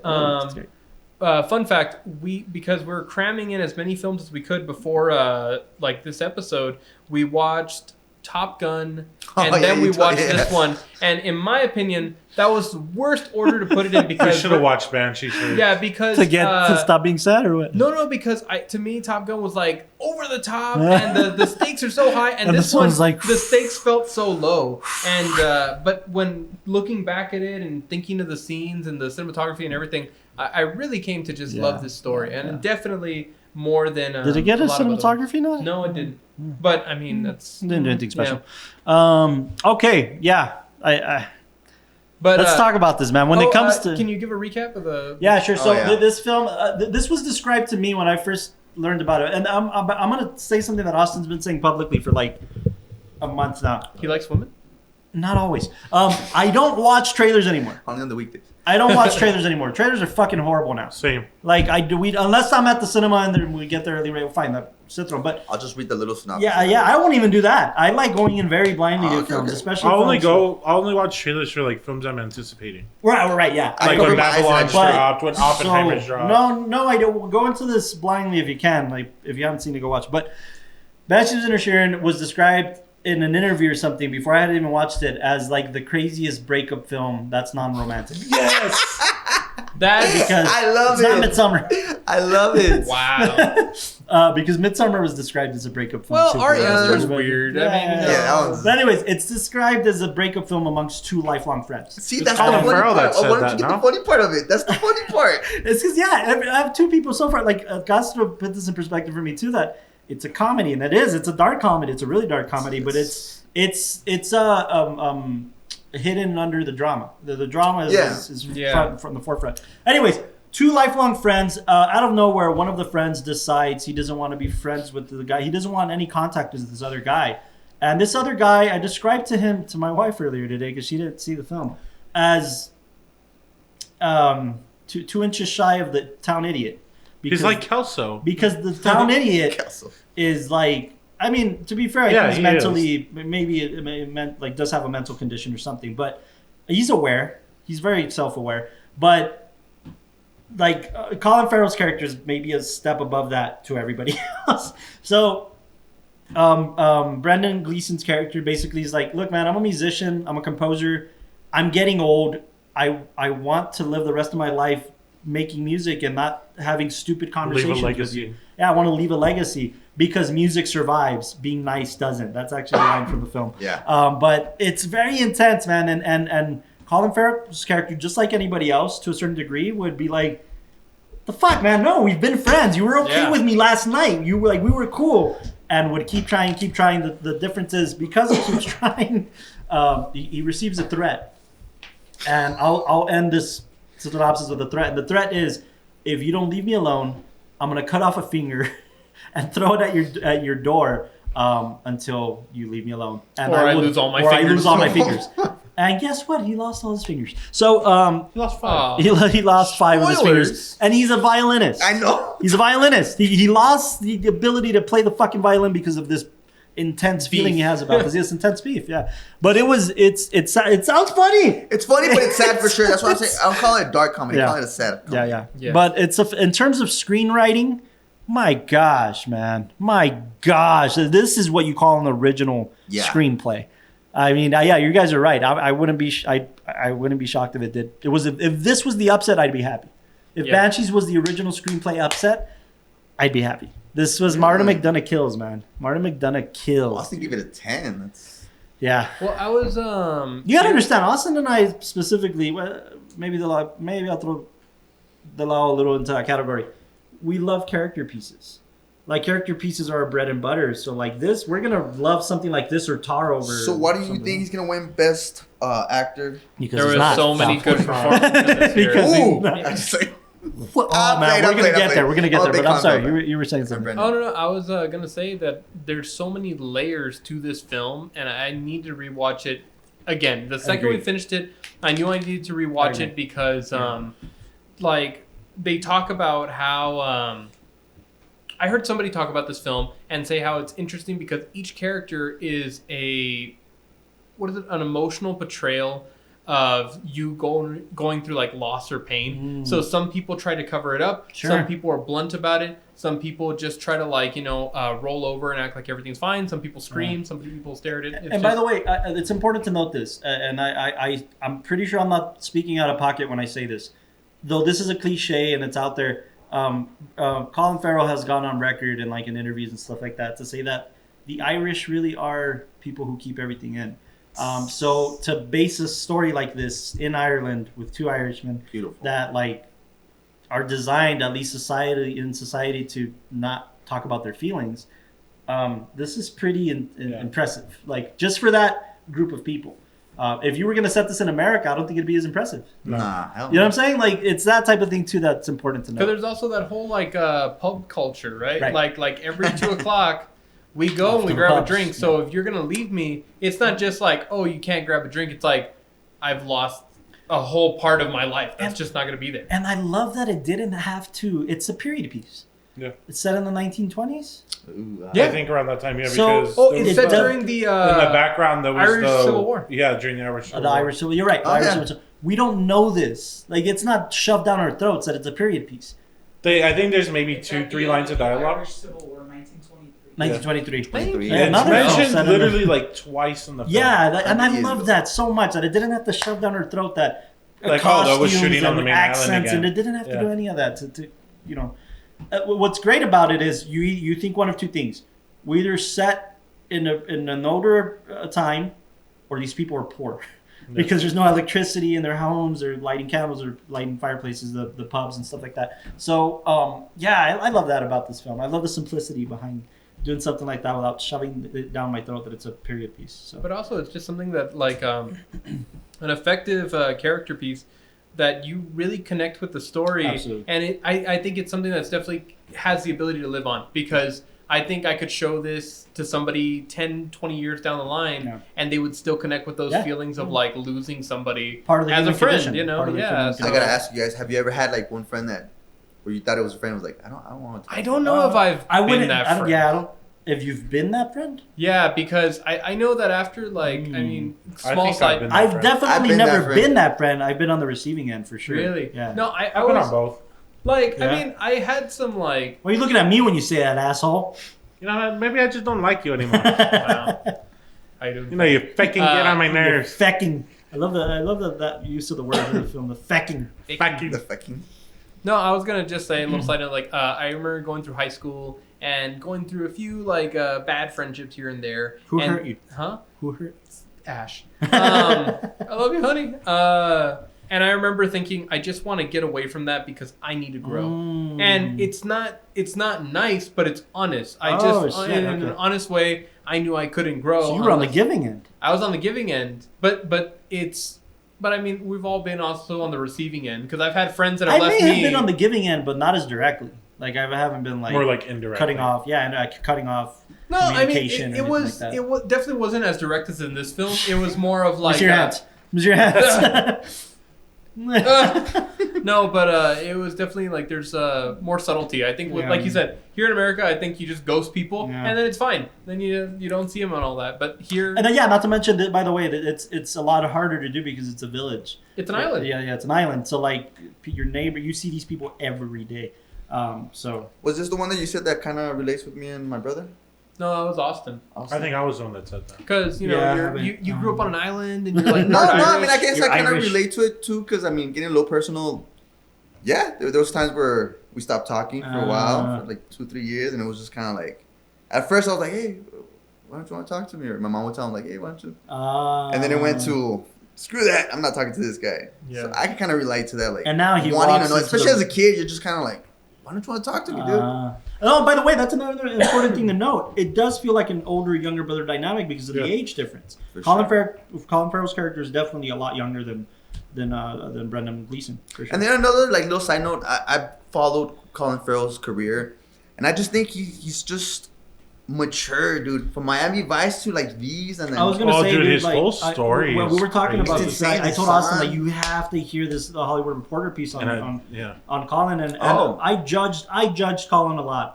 Look, I'll be the first to admit I judged the pretty boy actors a lot by the choices they made early in their career. And I didn't know about like the struggle with drugs and all that shit that he went Yeah. through, and It's like I knew he got in the public media and got into some shit. Well, I had to watch Miami Vice like 2 or 3 times because they said that he was on some. Yeah, I know that it wasn't until McDonough's film In Bruges that was like his comeback. Yeah. And I haven't seen- I haven't seen it, Oh, Bruce. dude, I I haven't love seen it. it, Bruce. It kind of reminds me of this kind of. Yeah, well, same director. But yeah, dude, his whole story is just It's really great, and he's humble, dude. Like Yeah. he's a good soul. You can tell he's a good soul. I appreciate that. Just I just admire him, his growth. Yeah. You know, from the parts that he picks nowadays. Yeah. Is it just because this film's in English that it's not getting like best foreign? Well, I don't know, man. I don't know what categorizes that. Who funded the film? Was it Warner's or Ireland? Searchlight. Searchlight? Yeah, I mean it's Conor not, McGregor, it's bro. not international. It's maybe, Okay, I was gonna be like, Conor McGregor's a Conor McGregor's a executive producer. producer. lot of Okay, them. what do we foresee seeing? I think original. It may have something for original. I don't think it's gonna get anything else. how would you feel if it won for Ooh, editing? original the screenplay? score. I don't remember the score. Yes, no, That's you probably- did because I remember you kept saying like it's a motif. It's happening at certain Oh, times. that's right. Yeah. It didn't leave a Yeah, mark in my it didn't. mind. It wasn't super Yeah. memorable for me, Same. but at the time it was. Yeah, great. no, I can foresee that just for score reasons. Plus, man, Babylon has to win one fucking thing. It By only the way, got the nominated for Babylon two fucking is my things. ringtone What now. did it It nominate? got nominated for production design and for score, and I That- think costume. Production design, no, for Maybe sure. costume. I think maybe it got 3. Costume too. I mean, like the fact of the matter is that Babylon's score is my ringtone now. Not production Fuck design. yeah, dude. I loved it. Productions. Oh man, it's I think it got nominated for production, costume, and score. Yeah. 3. Those 3, right? Okay. By the way, should we say that we're releasing Costume, Babylon probably. soon? The episode. Yeah, Babylon didn't make the cut because it Biggest wasn't snub of the nominated for year. biggest snub of the year, not a best picture contender. Should have been a best picture contender over Top Gun, for crying out loud. Elvis. Hey, Top Gun single-handedly saved cinema. It did. Oh my It God. did. We'll talk about that. I got you. Editing, I don't know why. Yeah. maybe yeah. just because of the subtleties and it left you in the moments. I mean, It didn't do anything Yeah. special for me. It didn't do anything special. I cried when the donkey died. Who didn't, man? She was. That said everything. And I off. love that, like, he still had a heart. He's like, can you put your dog outside? Because this isn't anything. Oh. Terrific And then picture. towards the end, Yeah. thank you for. It's on HBO Max. I heard somebody describe this film as the battle between being nice and being honest. Well, that's good. Yeah. How honest. Yeah, because the guy was honest and the other one was nice, but who's in the right? Because, even the guy who was being nice, he would ignore other people's sad feelings because he was I like, like why that. can't we just go and drink and all that? I love that. Yeah. I still love what Colin Farrell said about how this is like the relationship breakup film. Like, Yeah. Dude, Yeah. it is, man. It's. I think it's a wonderful picture. It's very It's a terrific subtle, picture. but I With definitely. sad want that to it's not gonna win. I just watched it this week and I want to rewatch it again. For Yeah, the no, same. it's terrific got picture. super strong dialogue. I Absolutely. think the actors really make you fall in love with them. And Don't get past the first 10 minutes because the dialect of the language is going to throw you off at first. Yeah. Get past the first 10 minutes, you will get used to it. You will understand it. I think, like I fast. told you, it's very like boom, boom. Yeah. boom, boom. And trust me, it's got a little comedy sprinkle. It's Yeah, just no, not. I It's, love it. Yeah, it's just. I think if you like a Coen Brothers film, There we like go. There we go. especially like the dark comedy Coens, Exactly. like you'll get behind this. Oh, especially like if you like Fargo, where they have a little bit Oh, of their accent there to you go. it, then yeah, you can get into this. But yeah, wonderful Oh, picture. yeah.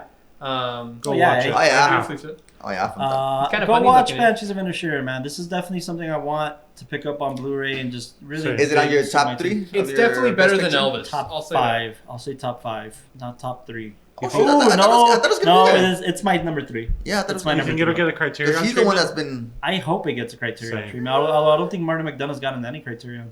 At the moment, I think I want to put this. No, at I think he five. Banshees. It's 3 for me. 3. Anyways. Anyways, go watch Banshees of Inisherin. Next one we're going to be talking about because we have to. It's everybody's okay, least favorite you know except what's this funny? guy for some reason. Yeah, he hated Avatar, And loved loved Elvis. Elvis. We loved Avatar, And and we're hated talking about Baz Luhrmann's Elvis, starring Austin Blue Butler as Blue. the man, the myth, the legend himself, Elvis, now and Golden Tom Globe- Hanks as the general, the colonel, right? The the Colonel. Colonel, and the now Golden Globe winning Elvis. Come on, stand up and do it, Castro. It's so right, action. Sit down, Stitch. All right. So More like listen, fucking Tom Hanks. Baz Luhrmann. Nominations. Okay, yes. Nominations for this picture are Best Motion Picture of the Year, the Best bag. Achievement in Makeup and Hairstyling. In the bag. Makes sense. Makeup, Best maybe. Sound, Best Performance by an Actor in a Oh, Lead Role. dude. Best He's up there. Achievement in Cinematography, Best Achievement in Costume Design, Best Achievement in Film Editing, and Best Achievement in I don't know, Production man. Design. I know. I don't know. It's a montage. It's got to get some editing. You know what my thing with Something. editing is I every don't like the year? way you say montage. It's a damn montage. I don't what I like the think- way the Before, tone. before everybody, I want to ask you. I just want to ask because it's going to Ask be an away. important topic of Ask conversation. away. Because I think it's the only competitor. Have you seen The Whale? I'm not. Oh man! I know. That's why you feel this way. Because I'm scared to watch the whale do you because want I me know to it's give gonna the hit me. synopsis before You're the the rating? skinniest guy here, man. The skinniest guy here. You can watch the whale. Do you Oh, want me to sorry, give Miguel. Sorry. You're right. Yeah, Miguel looking We like can do more push-ups. Go. Miguel looking like SpongeBob over there. So, come on. do You want me guys to do give- push-ups. We'll order pizza. It's fine. Don't right, don't eat synopsis. pizza while watching the whale. Do you want me to give the synopsis Yes, before the rating? It's a biopic on Elvis. Yeah, my bad. No. Go Well, I was ahead. gonna say it's a biopic on Elvis. It's a montage. It's a Bro. biopic on Elvis. I'm gonna close my eyes. I'm looking just at gonna start swinging, right? analyzing his life, but it's also through the perspective of the Colonel, who was Elvis's manager throughout his. Who has a career. very, very big, like... That's what I'm saying. It's through his eyes. Yeah, Yeah. no. I mean, before I didn't know this until I started doing research, but everybody knew this. Everybody knew who the Colonel was and how detrimental he was to Elvis's career before this film was ever made. Like, there was books Yeah. written about this shit. Like, so...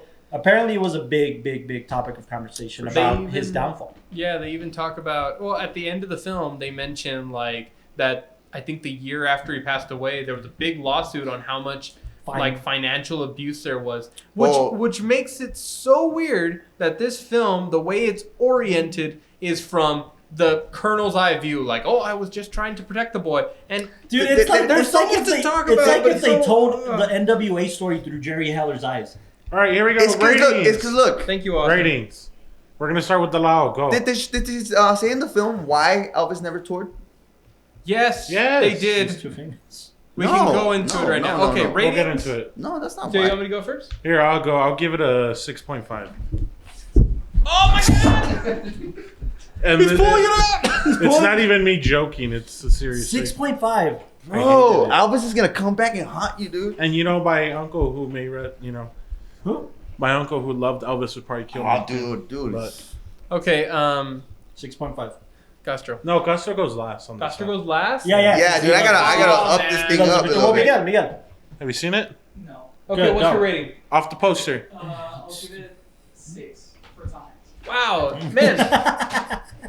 Miguel's rating keeps For going up. Tom Hanks. Well, Tom Hanks is his favorite actor. That's what I Oh, said. okay. You don't rating want to keeps see him in this, going up. man. You don't want to see him in this. All You right, got a so- Razzie. Bro, it's good, You dude. have to- It's make good, it dude. Just because it's Damn prosthetics it. and these mean. You know what? I'm so upset because I when I heard especially that it was one of the films nominated for best cinematography, going into it I didn't get it. I was like, okay. Did you forget your glasses or something? What happened? No, there no, has no. to be. You know what?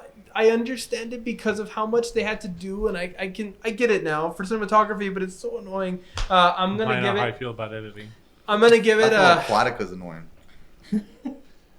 I'm gonna give this film a 7.2, and I'm gonna give you a 2. Just a period. But what? How much? But for real though, how much? 7.2. Okay, that's not bad. But you chased at me for 6.5? I It- mean, it's- 7 is good. Yeah, it's Uh-oh. Okay, just leave it there. 'cause Okay. You're hurting. The chef is cooking. Yeah. The chef Okay. is cooking. Carlos. Okay, Numbers. first of all, before. No, not this. No, before. because I wanna. No. I wanna give it a chance. Yeah, give it a chance when it's your rating. Carlos, numbers. Oh man. For directing, writing, No. Just for the, the Just entertainment for the aspect of it. entertainment. Don't keep. You want take off your- entertainment? Go watch a take- fucking Marvel Take movie. off after. your director hat. Take off your. Quick, Take we're it already at all 15 off and minutes just Yeah. Okay. Look. watching it. Numbers. 6.9. And it's only that high because That high. I know, bro. Dang. You only stab me Let me say twisted. this. Look, I've been very open about this. It's only that high because 2 of the 3 acts were good. The first act was total shit. Okay, and that's why. Do you mean the 2 of the 2-hour first act? Yes. Hey, it's his rating. 2 of the 3 acts were good. Your rating, Gus. Honest Look. rating. I'll go on right now after you're done with your I'm rating. biased because I'm a huge Elvis fan. Oh, mine. It doesn't make the film any better, pal. Hold on, bro. Did I finish? Was there a period? No, bro. Did you see the tone? It was still going. Okay, so what's the number? I'll give it a 9.3. Jeez. This guy was- Almost We had an exact flip when it came to Avatar. Like, I hope you know that's that. fair, But that's fair. okay, 9.3. Wow. Just because I'm a big Elvis fan and I just love the whole how they showed the. I know that you guys call it a montage, so there's not really time for you like. Gonna need a montage. there's not time to like No, there's Well, time. There's time. This is a 3-hour picture, isn't it? There's Yeah. time. Well, I liked how they went through his story, and then how you guys say behind the scenes. I like how Austin Butler was like for 2-3 years or something, just trying to get. I'm with you. That's the only good thing about this movie. Hey, hold on, bro. Didn't he hold on to the accent for like a year? Yeah, poor dude. I still feel bad for him, man. I feel nervous. That I feel happens. like Gosh, so Really I just tough. want to remind Yeah, you he's of the still, like, biopics talking we've gotten in about the voice. past couple years. indirectly. Bohemian like, he doesn't- Rhapsody. This Oh, is just Straight Outta enveloped by the voice, Compton. I haven't seen it. Really? Well, Tupac one, but The Tupac Oh, one, man. and Elvis. I really liked it, man. I really liked it. I give it a 9.3. what the act? What are you talking about? I'm just trying to remind him of the good biopics we've got in the past couple years. And then look, I know you guys hating on Tom Hanks's performance. And I'm not hating on his performance. I'm He's hating. up for a Razzie. Okay, that doesn't. Do you agree with that? That's what I'm saying. Like, do you guys agree with that? Look, Tom Hanks can't do any wrong. That's just a fact. For sure. That's just a fact. But that being said, What do you think he lacked? that being He said, was- he can't do any wrong. I think this is the worst performance of his career. Please, because as your director, please, as an actor, I need to know where did he lack? He sounded like Authenticity. Authenticity. I didn't believe him. I thought that was Tom Hanks in a fat suit. I didn't see anything outside of that. You talk a lot. You're big on like, did I believe it? Did I buy it? I didn't buy it. You didn't buy I it? didn't buy it. As good as it was, he was miscasted. When somebody's miscasted, there's nothing you can do. You can put the best actor. You just put the best actor, one of the best actors in the I world. truly think that the Razzies award nomination is putting you guys as like Oh, I didn't. No, I didn't No, even I think do. about that. I do. No, I legit. I have my God-given right to say. I legit didn't think about that. I didn't even remember about the Razzie until it was brought up right now. But I genuinely think. Look, Tom Hanks is Tom Hanks, dude. Like, So is Tom Cruise and Top Gun. look. Tom Cruise and Top Gun is Tom His Cruise. performance. No, let me put it to you this way. His performance in Pinocchio was probably one step above this. It wasn't great either. You don't cast him because he's Tom Has anybody Hanks. ever cried on the podcast? This is hurting, bro. This is hurting. Well, you like Bob You know, Zemeckis? I watched, Elvis is rolling over his grave right now. I watched because a the man named performance Otto. That was good. That was good. No, I watched a man named Otto Oh, recently with. I gotta see heard that was good over this. Right? Yeah, come on, you guys are killing me, bro. No, that one That's a good one. I thought it was I've seen just this gonna No be. Banshees of Inisherin. Wow. A man named Otto. No, I thought it was just gonna be like okay, it's a little heartwarming family pick, whatever. But no, I really got into his role, and I thought he was perfectly casted for that. And then I don't know, seeing this, I just didn't feel it. Now let's talk about the positives real quick for this film. Look, please. Cinematography. I need you to hear. I This know. is It's, why. Yeah. This I know is it's- why I can understand it for cinematography because I'll be. Come on, bro. I'll be frankly honest.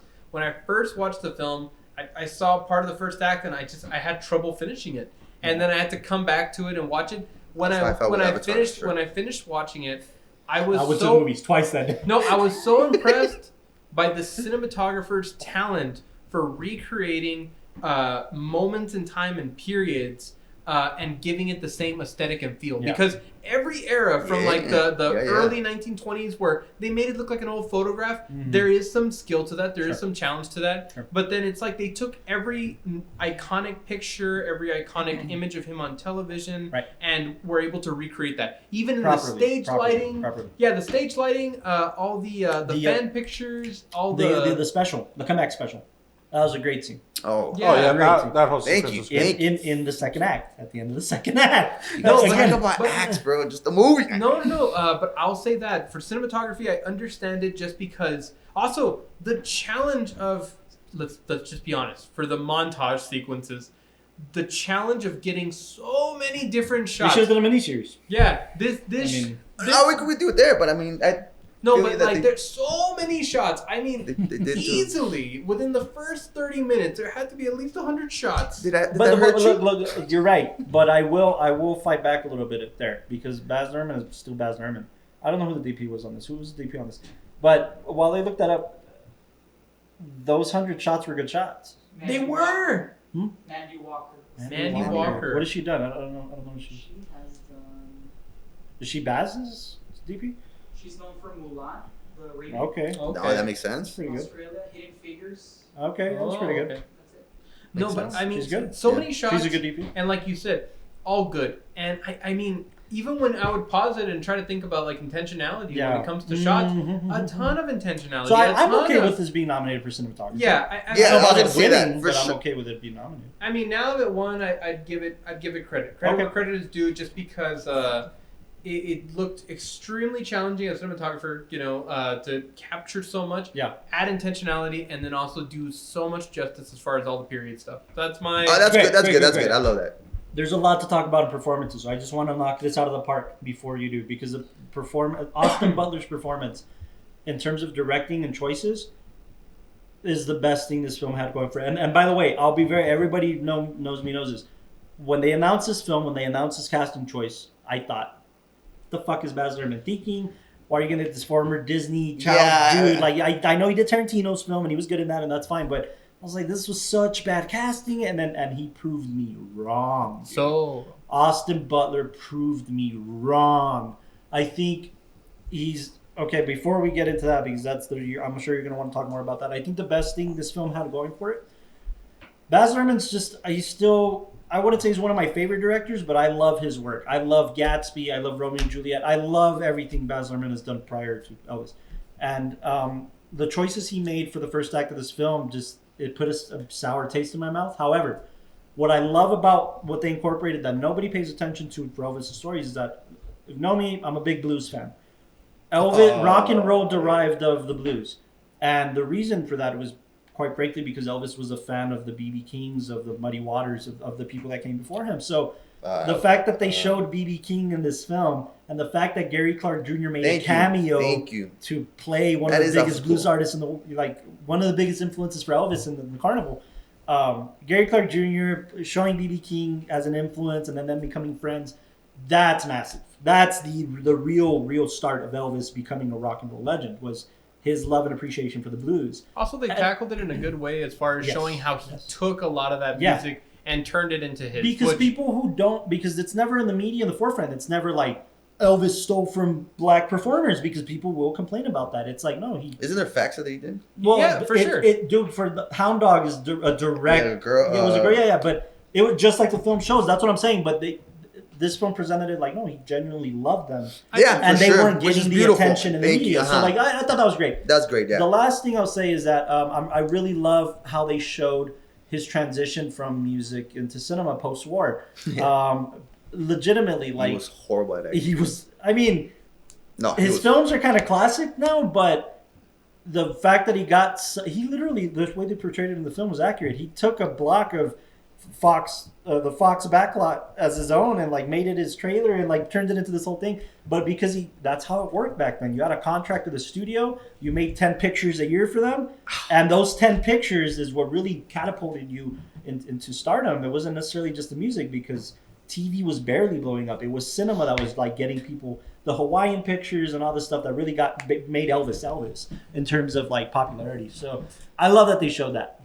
I'll just toss that in there in terms of Baz handling that period and certain aspects of that period, and knowing what to cut out of the film, knowing what to leave in the film is important. So I appreciated it. I didn't appreciate how he did the first act, but I think that's what I had going for it. But Austin fucking Butler is the only actor I foresee beating out Brendan Fraser. This performance was amazing. Well, thank you at least. And for good reasons. No, yeah. To me, I mean, he won the Globe, didn't he? He did win the Globe. And the SAG. I No. think he won. No. Brendan. he's definitely won gonna SAG. win it then. No, but Austin won the Golden Globe. But to be honest, there's a lot of politics with that. To why Brendan? Yeah. Why? There's a lot of politics with that. In short, because I have 5 minutes. Yeah. In short, Brendan Fraser Fraser. I'm pronouncing it correctly. It's Fraser, like razor. He says this. Yeah. Brendan Fraser. Fraser. He outed a top executive in the Hollywood Foreign Press and the Golden Globes for sexually assaulting him. He did that. So the reason the Golden Globes don't give the love is because they never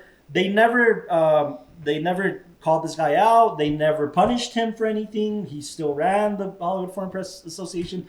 They didn't do anything to him, and Fraser ended up looking like the crazy guy.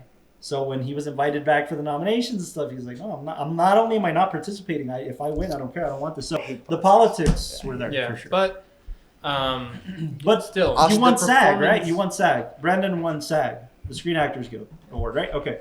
So Austin Butler, man, I'm fascinated with actors who.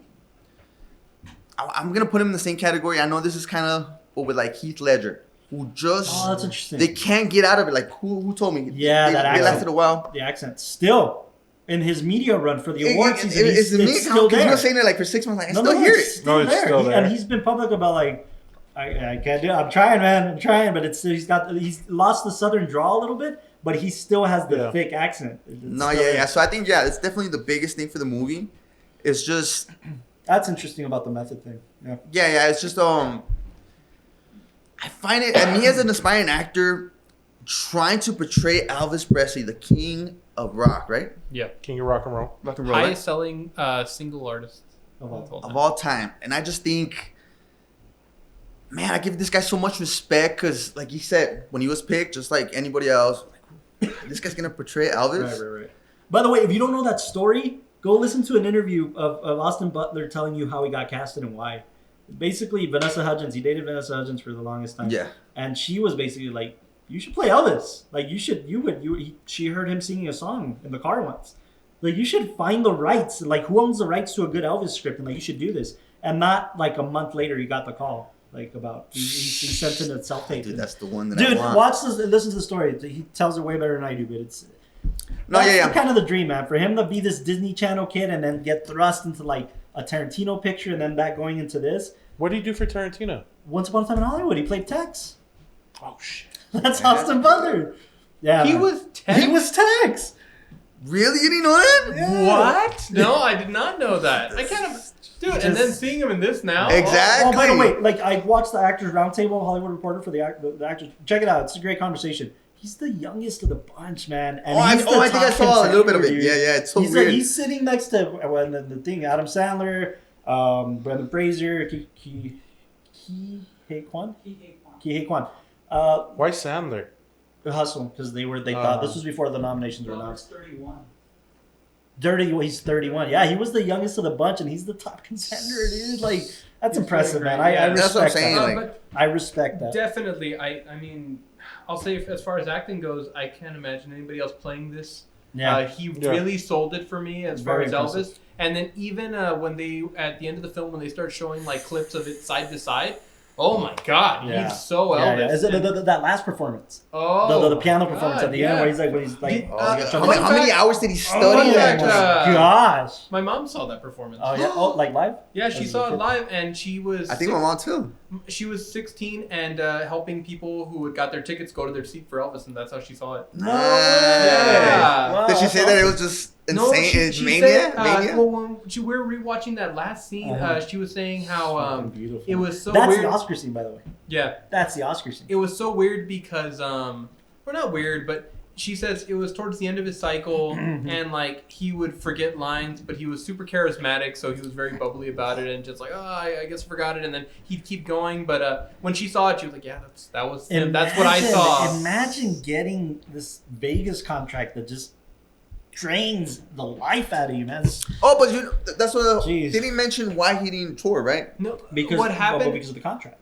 No, wasn't it because the manager couldn't go out of state? And The he- manager he- kept he- trying to he- sway him Exactly. from going on an international tour. Exactly. Because he couldn't. because he didn't have. Yeah. And the lucrative contracts that he was getting. Exactly, yeah. Um, a little shady. I'll ass. say, good picture to watch, but you'll see it. Get if- past the first act. get past the first act, and then also it's just it's composed very differently. That's why I Don't- understand yeah, editing. But Okay, yeah. with that being said, don't listen to any of what those guys said. Watch What you it. should do is go watch it while you're doing everything, everywhere, all at once. Which Oh is my the God. next one we're talking But one about. more thing on the Elvis rant before we get into that. Yeah, What's a better biopic, this or Bohemian Rhapsody? Bohemian Rhapsody. It's a fair question. I didn't like Bohemian. It's not a fair I didn't que- like the Oscar love it was getting either. But Which one for but- Bohemian Rhapsody? Yeah, but Rami's performance was amazing. I'm in the same position right now. I didn't love the film. I don't think Bohemian it was deserves all better. the attention. Huh? Bohemian's better. Yeah, That's what I'm asking. I think it was paced better I because was this definitely one paced was better. paced Yeah, so weird. yeah. But I saw that on a flight coming back. Oh, okay. All right, I just wanted to ask you. No, that yeah, because- that's a good question. I was Yeah, thinking about it. because Like, you I'm love such this an so much, Elvis so it's fan, like, but yeah. Yeah, Okay. but we gotta move on. We're getting love. This is. Can we get 30 minutes for this? Because this film, No. man. No. This film. No. Okay, fine. We're doing ratings. Everything, Oh, no, we have to do everywhere, nominations. all at once. Daniel Kwan and Daniel Scheinert. Nominations, go! Nominations for Everything Everywhere All at Once. By the way, most nominations. The most nominated film. If is we one. didn't say it earlier, Banshees is second most. Yeah. Banshees is second. So Banshees has 9. This has 11. Okay. Nominations for Everything Everywhere All at Once. Best Original Screenplay. Gotta take Best it. Achievement in Music Writing for Motion Picture. Not gonna take it. Best Achievement in Music Writing for Motion Picture. So that's 2 of them. One is score, one is What's song. the song? Oh, okay. I don't know. What I song is it? gotta remember. You just saw it, no? Oh yeah. Oh, yeah. This is the Best life? Motion Picture of the Year. It's gotta take For it. sure. Yep. Best Achievement in Directing. Yep. Best Performance. Times by- 10. Directing times 10. It needs to win for directing. Best Performance by an Actor in a Leading Role. Best Performance by an Actress in a Supporting Role. Best Performance by an Actress in a Supporting Role. That's gonna And win. Best Performance by an Actor in a Supporting Role. And he's been getting a lot of love for that supporting actor Yeah. role. He's campaigning the hell out of yeah. it, dude. And Best Achievement in Costume Design, which I think it Yeah, has. you probably should have that for costume and, design. Nah, there's better. I mean, no. Best Babylon should achievement. win, but this is Yeah, even damn Babylon close for second. sure. And Best Achievement in Editing. Which, Yeah. this- Come on. Yeah. That's No? That's the No? What? What? Which one? Ratings. We'll get to it. Ratings. I have a lot to say about the directing, man. I will take up these 20 minutes. So, 'cause Costa, you can go first. Yeah, I saw this with you guys. I was pretty amazed. I'll give it a 9.7. Yeah, pretty high. Yeah. Carlos, I'm at a 9.7 too. Austin, 9.8. And I'll tell you why. 9.7. 9.7. 9.7. Yeah. Miguel, 10. 10. A dime. dude, that's the highest from Perfect. the intern Like to nothing date. was wrong with it. It wasn't Oh. too long. That's the only kind of little grit that I It had. was like 2 hours and 30, no? I'll sit with Austin at a 9.8. I really like the film. He's at 7. He changed to 7, but Oh, you changed to 7? 9.7. 9.8. 9.8. I'm really confident in this film. And There's this so didn't much- get a DP nod either, huh? Oh. No. There's no way. No, there's no cinematography. No. But it didn't do anything special. Yeah, I get it. But, Wait, I it mean, didn't get for visual effects? Good. I stand by what I said about that. What? It didn't? No. No visual effects. Why We not? need It's it. mostly practical. We need it. What? What do you mean we need it? Well, like us. Like, Oh, I know. Yeah. Nah. That's weird, it's but fine. okay. But It's fine. I mean, It's fine. it's because also this is very much influenced by kung fu cinema. So you It know. was influenced by So Kung Fu cinema, The Matrix. Literally, this is Yeah. how it was pitched. If The Matrix and like Kung Fu cinema was paired, Yeah. this is the film that they wanted to make. Synopsis. Okay. Oh my God. Let's Everything see. Everywhere All at Once is is about everything everywhere all at Wait, once. did we do a synopsis for? Oh, we did for. Let Elvis, me yeah. see how you. Everything Everywhere All at Once is about a family who owns a laundromat, who are behind on their taxes and are getting penalized for it. Upon them prepping for this very important appointment of their taxes, we start discovering that there's other fractures in the family dynamic, particularly in the marriage and in the relationship with the lead, Michelle Yeoh's character, and the daughter, who's played by Stephanie Hsu. But what happens is, upon them getting to this very normal day in their lives, somebody from the multiverse. They use a specific word. It wasn't multiverse, but somebody for the sake of the argument, somebody from the multiverse, another version of her husband from another universe, happens to come here to let this version of Michelle Yeoh's character know you're the salvation because you're so normal, because you're the bottom of the barrel of all the versions of you. You're the only one that could basically fight against the individual that wants to That's fracture crazy. the multiverse. Yeah. That character is Stephanie Hsu's character, her daughter, another version of her daughter Another version that of her. is multi-jumping, verse jumping. They call it verse jumping. Pretty good. And that's what the film is about. So we go into multiple dimensions, multiple universes, With so many homages to just every Yeah. type of cinema. Yeah. It's very impressive what the Daniels did. This is the Daniels' second feature film, period, ever. The first one which was great, Swiss Army Man, doesn't hold a candle to this, man. They Yeah. jumped huge. This film was really impressive. I just want to note a couple things about that because this film is going to get its own episode on the WatchTower. This film deserves its own episode. For sure. They did this with a very small crew. What's the budget for this? This was a small budget too. Budget of 14 to 25 million. 14 No. to 25 mil. And I think that's probably being How much generous, did it man. make? 108. A24 is killing it. They did this with a small budget. They did this primarily in one location. The office building was their home base. They built other sets inside that building for the apartment. A bunch of shit was just built inside this home base. I did not know it was an abandoned office building. And then the visual effects, which is due in part to why, in my opinion, of why I didn't get nod, was a team of 6 people. 6 people to do the visual effects. Right? All friends. Oh, yeah. Friends of the Daniels. Weren't they using like an old school Premiere or something like that too? Oh, I don't know about that. What I like, know it was is like that the old version of the Premiere. they wrapped filming right at the kind of cusp of going into lockdown. COVID was still very much scaring people. They wore masks on set and stuff like that. But they finished filming, and this film didn't release till 2022, right? So they waited. They knew this needed to be shown in theaters. And the visual effects were done by a group of friends who were friends of the Daniels in their apartment. Like, it wasn't anything super special, man. And usually for a film like this, you need a Marvel team behind it. Yeah. So super impressive what they were able to accomplish. They got the right casting. Michelle Yeoh, Stephanie Hsu was pretty fantastic herself too. And Key, man, I need Key to win Best Supporting Actor in this film. His story was heartwarming. His performance was amazing. Fun fact. The original script was very different. It was very different. It was meant, they wanted Jackie Chan in the lead. And Jackie Chan was going to play the Michelle Yeoh version, basically. And then he said no, and they were like, well, fuck it, let's change the script. See, after filming wrapped in early March 2020, he spent the lockdown working from home, cutting everything everywhere at once on a years-old iMac using Adobe Pro. Wow. I mean...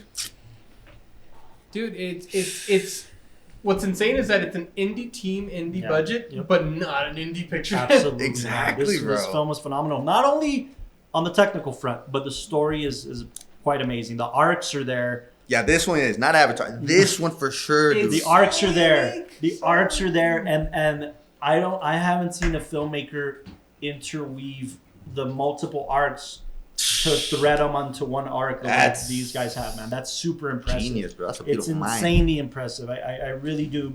In terms of story. And look. Dude, why are you doing this? Dude, it's so nice. Bro, I'm going to have to go pee, bro. And me too, but I needed water, so thank you. Look, this is the last thing I'll say before I want to hear everybody's thoughts, obviously. Shout out to Miguel. Shout out to Miguel for the waters. And the facts.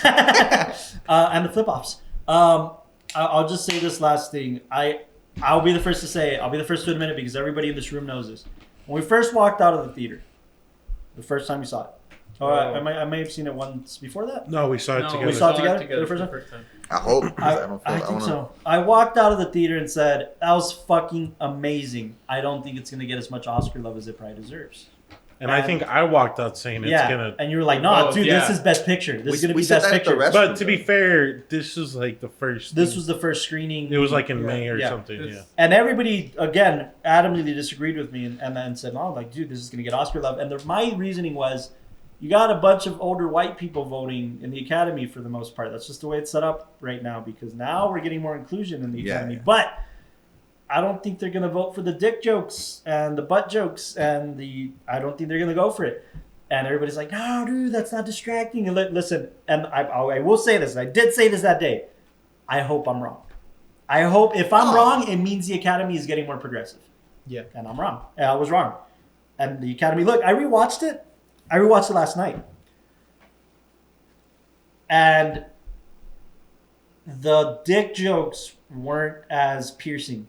Yeah. And to me, they weren't. Again. On the first viewing, it wasn't. That's why when you were saying, "Oh, that's so prominent," that's so no, and I thought it's because I thought at the time I thought, dude, this could have been, it could have been next level if they didn't have so many dick jokes. And last night I watched it and it was like, all right. Do you want to talk about what you found last night when you watched it? What you found? Oh yes! Oh yeah! I want to be the first one to fucking say this and point this out. Where's my phone? On record. I want this to be on record. Listen, I'm gonna show it. I'm gonna show it. I'm gonna show it on the WatchTower right now. Listen, there's a scene where they're kind of jumping through the multiverse. They're verse jumping because Stephen Chu's character is trying to show her, like, dude, you got power. You could do this shit. You could. And when they're walking from the regular bedroom into the forest, she starts changing what she's holding in her hand, which I think at first is a sword, and then it starts shifting into the different things, right? Right. And I'm watching this. I'm like, okay, cool. And then I see something in the microsecond. And I'm like, no way. So I paused it. And I came back. It's a fucking Oscar. She's holding an Oscar. She's holding an Oscar. I'm not gonna lie. I think I saw that, dude. But We'll place a screenshot. Yeah. Yeah. But she's holding an Oscar, okay? So they're being cheeky. I'm sure they didn't know they were going to get nods, but this picture is going to blow the fuck up because they're going to win. Yeah. and you haven't seen it online?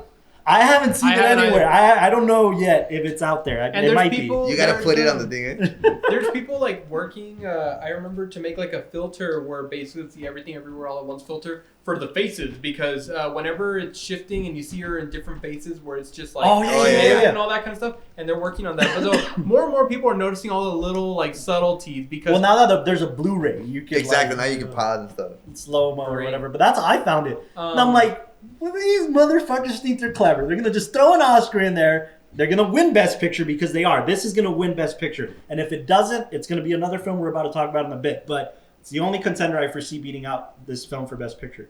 I think you guys disagree. I think you guys like Triangle, but we'll talk about that. Why is nobody talking about Jamie Lee Curtis? Does she deserve a nod for Best Supporting? I mean, she did amazingly, but I don't know that she deserves a nod. She's the villain, kind of. And she did play a lot of iterations, so that's what's impressive about this iterations, performance. Yeah. I did absorb the role, so I connected with each character. They were genuine to like what they were doing. So as far as like on an acting front, yeah, definitely. I haven't heard a lot from her, like for her. She's campaigning, but I think the stronger is Stephanie Shu. As supporting? No, Yeah. for sure, but The rock scene. yeah, those two rocks are crazy. She could have been that. By the way, the behind the scenes, if you go to the Blu-ray, the behind the scenes, the fucking Daniels, what they do is like, hey, we're the Daniels. And for this version of the film, we're going to be playing the rocks. And their interviews are the fucking rocks for the behind the scenes. It's great. It's great. Oh, my God. Again, we will talk about this film in a long episode, but for now, I think it's gonna win Best Director. It needs to win Best Director. It needs to. If it's not this one, it's the other one that we're gonna talk about. But Best Directing. Man, I don't like. Yeah, after thinking about those two back to back, like even other films that for directing. Which one? Which two? My bad. Which one? Well, we're gonna talk about the Fabelmans in a little while. Is that what you're referring to? No, I was talking about Tar. Oh, God, dang. But for directing, this film, there's so many elements in it. It's such a good story. They got the best performances out of everybody. And every director, including Steven Spielberg, is like respecting the feet that these guys are walking on the ground of the feet. Oh, really? Yeah, Steven Spielberg, Guillermo del Toro, they've all gone on record to be like, these motherfuckers are great. Like, They these something dudes special. are killing it. Yeah. And in fact, they were saying something like, Spielberg said something along the lines of, I learned from these young guys, and he stated, everything, everywhere, all at once. I learned so much from what to do in my films moving forward. Yes. Yeah, Guillermo del Toro many- was like, I walked out of the fucking theater mind blown with this film. Like, these are legends of the screen. Like, no, dude. This Because film, for directing. Even for Best Picture, like, there's so many times that you watch a film and you think, like, this is great, and you compare it to something else, and this one... To your point of this whole podcast that you always bring up the law, and I've been saying this, I've been stealing your thunder a little bit to that. This film is pushing cinema forward. Absolutely. Not This Top Gun? film. This Oh, film I'm is sorry. pushing. I mean, the Atmos mix was great, but not better than this one. This deserves best sound. Did it get best sound? No. No. No. Why would you think best What, sound? dude? Oh my gosh, I watched it in Atmos and it's fucking amazing. That's Oh, why. okay. Oh my gosh, how did that just not get best sound mixing? What the fuck? I think they just want to give other people a chance. I know the Batman was. Oh, I haven't seen it in Atmos. So I don't know. For editing, I think that this one, there was so much... You disagree, Austin. Why? You need to give us your perspective. Whoa! When I first saw it... Which one What is should win? Yeah. Let me just say this for We'll talk about the film later. Yeah, for editing. I'll say that with this one, I felt like they had so much going for the pacing, especially when they would jump into different multiverses and the pacing would be different. Yeah. I love the homage to In the Mood for Love. That's Oh my the gosh! Yes. greatest You one. guys know why, right? Can I No, tell please, the story? please. Oh my gosh! Okay. It's been a while so since I so the universe where she's a movie star, Yeah. and then they're in the alleyway. Yeah. Alleyway. They're both together. She's wearing the dress. Oh, shit! That's oh, the you know, Mood for Love. yeah. By the way, but there's a Wow. reason for that. Apart from the fact that they love Wong Kar-wai cinema. Ki-Hai Kwan. yes. Ki-Hai Kwan used to work for Wong Kar-wai, man. Look, if you don't know his story, go listen to his interviews too. Like, he was a child actor. He's famous for the Temple of Doom and the Goonies and all this shit. And then he wasn't getting casted after puberty. And then he decided, I'm going to learn how to make films. This motherfucker has a black belt in Taekwondo, okay? He learned how to choreograph fighting. And then a friend of his introduced him to Wong Kar-wai. And he was like, do you want to work for me? And he was like, well, sure. He worked for Wong Kar-wai for like the last fucking 10 years. So he learned from the master. And now when they did this homage, it was like, he's like, I'm so honored that I got to honor Wong Kar-wai in this film. It's great. That's and such a honestly, great homage, man. I don't know if you'd consider it the Oscar scene for him, because... I would have wanted to do taxes and Oh laundry my with you God. in another universe. Dude, in it's another so life. good. And I remember the second I saw that because I think we had screened I don't in think the that's mood it. I don't think, by the way. What? I think his Oscar scene is when Which the one? divorce papers. Yeah. Dude, I mean, he did so But great. he's amazing, dude. This guy, and he just came back from it. Dude, his story is so inspiring. The reason he came back to acting was because of Crazy Rich Asians. Yeah, After the success of I Crazy heard Rich him Asians, saying he's that, like, oh, I can do this again. Like, there's a chance for me now. You know how inspiring that is? Dude, he's fucking 60 or something, like 50, I think. That's so inspiring, man. Yeah. I love him. I want him to win. I want to hear Me his too. Oscar speech. Me too. He's going to win. Yeah, amazing film. I mean, 51. Okay, yeah. Then, he tells stories about his wife being so encouraging, and him and Brendan Fraser did Encino Man together, so they've known each they other were for years. So those two win, dude. Just like dude, and then take if they it. Dude, that'd can be make their beautiful. Oscars like kiss, it'll be awesome. Man. That'd be nice. It'd be It so already inclusive. happened, bro. It'd be so woke. Yeah. Maybe they should put hair on one of them just to mix it all up.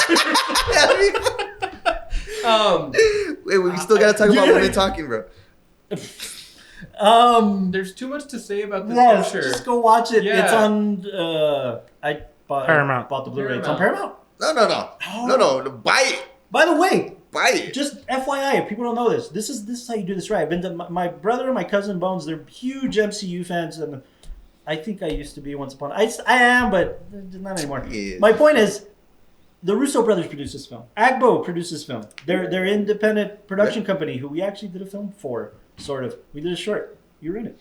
Oh, for real? We did it for that film festival, for the Agbo short. Oh, yeah. 24, 48 hour, whatever. Agbo was starting the company. They started a company in Agbo. This is one of their first big pictures that they produced. Shit. Wow. So the Russo brothers, the MCU dudes, fucking produces. That's pretty cool. That is pretty This is how you do it right. I think they were Produced like, at cinema. we got to do this, Yeah. So pretty cool.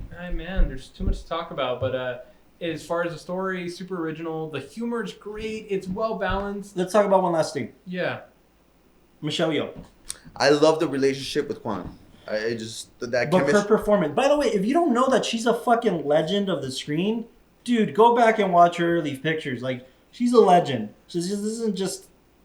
I think culmination she of did it. amazing, man. She You think she deserves to win? She carried the weight. She did way better than I think anybody expected. Yeah, and she knows how to fight.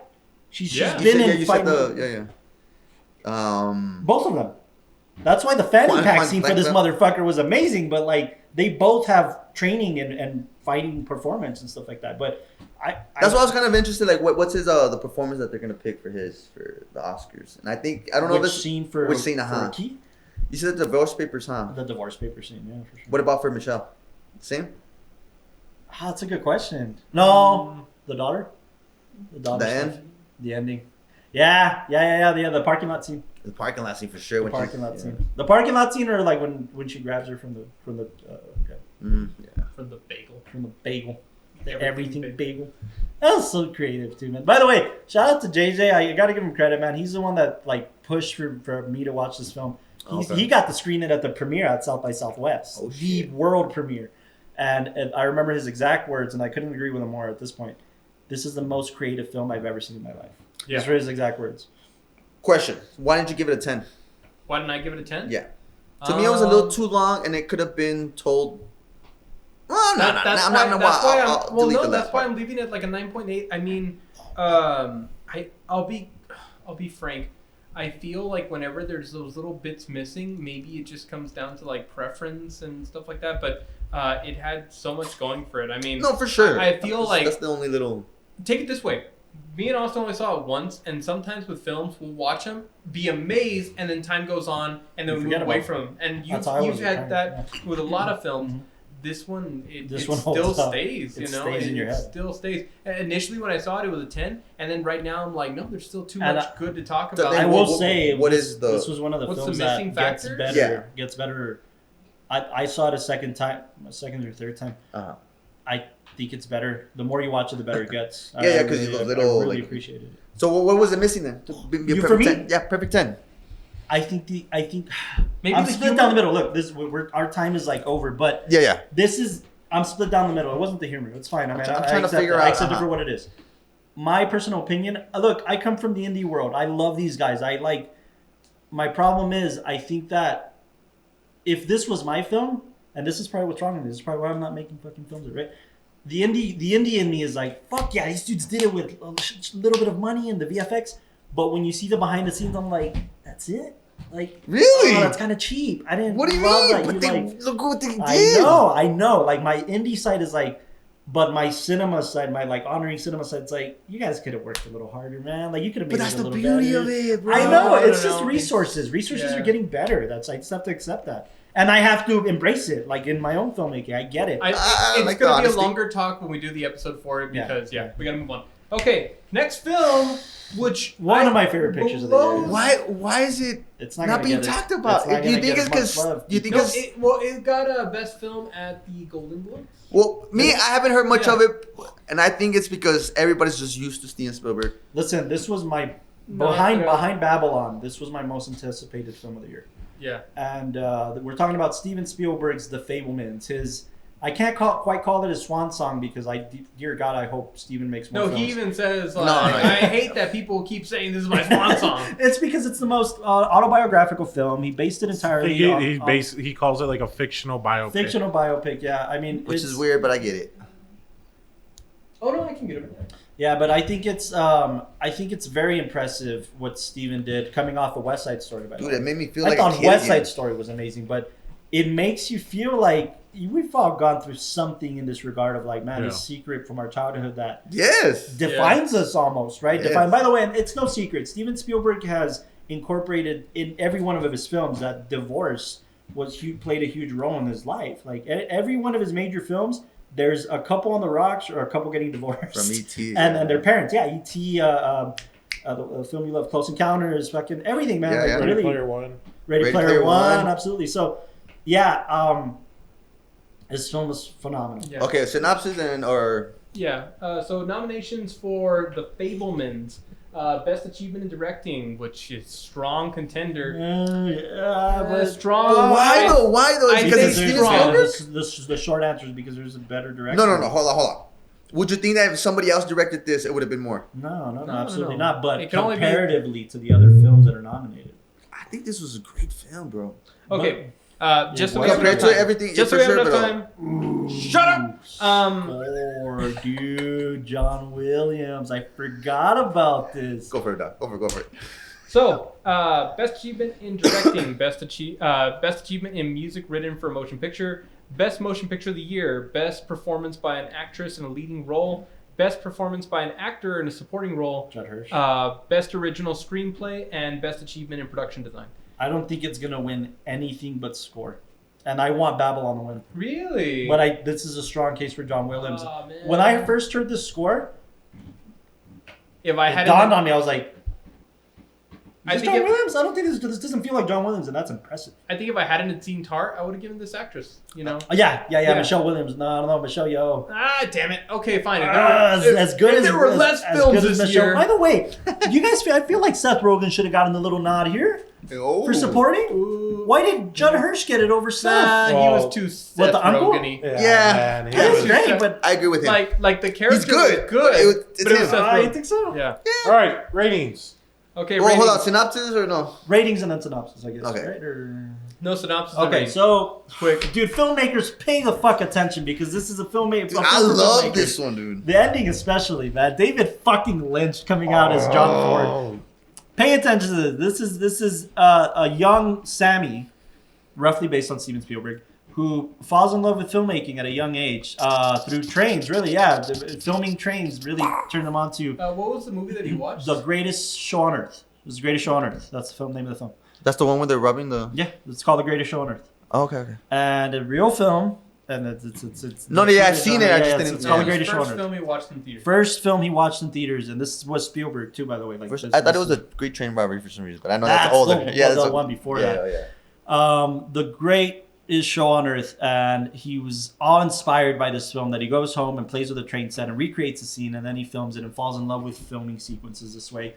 Goes on to become a better and better filmmaker, and then eventually gets to meet one of the masters of cinema at that point to encourage him to keep going in his career. However, upon filming, his family, as us filmmakers do when we're getting started and throwing our filmmakers and our family into the filmmaking bunch, he discovers a big secret that he didn't want to encounter, and he has recorded footage of it, which is that his mother's having an affair with the father's brother or best friend. Best friend. Or they call him uncle, but Right, that's why I thought. Yeah. He's not your uncle. He's not your uncle. The lead. Well, there's 3 iterations of Sammy, Yeah. but Paul fucking Dano as the dad, dude. Jeez Louise, man. I already loved Paul Dano, man. And Riddler, dude. But It's a goddamn. You feel for him so much. You empathize with the hell out of this character. Michelle Williams is always amazing. No surprise there, but this was special. What's really cool about this film too is that Steven Spielberg enlisted his sisters and gave them complete creative control and said, no decision, it has to go run by my sisters. Really? And if they say no, it's no.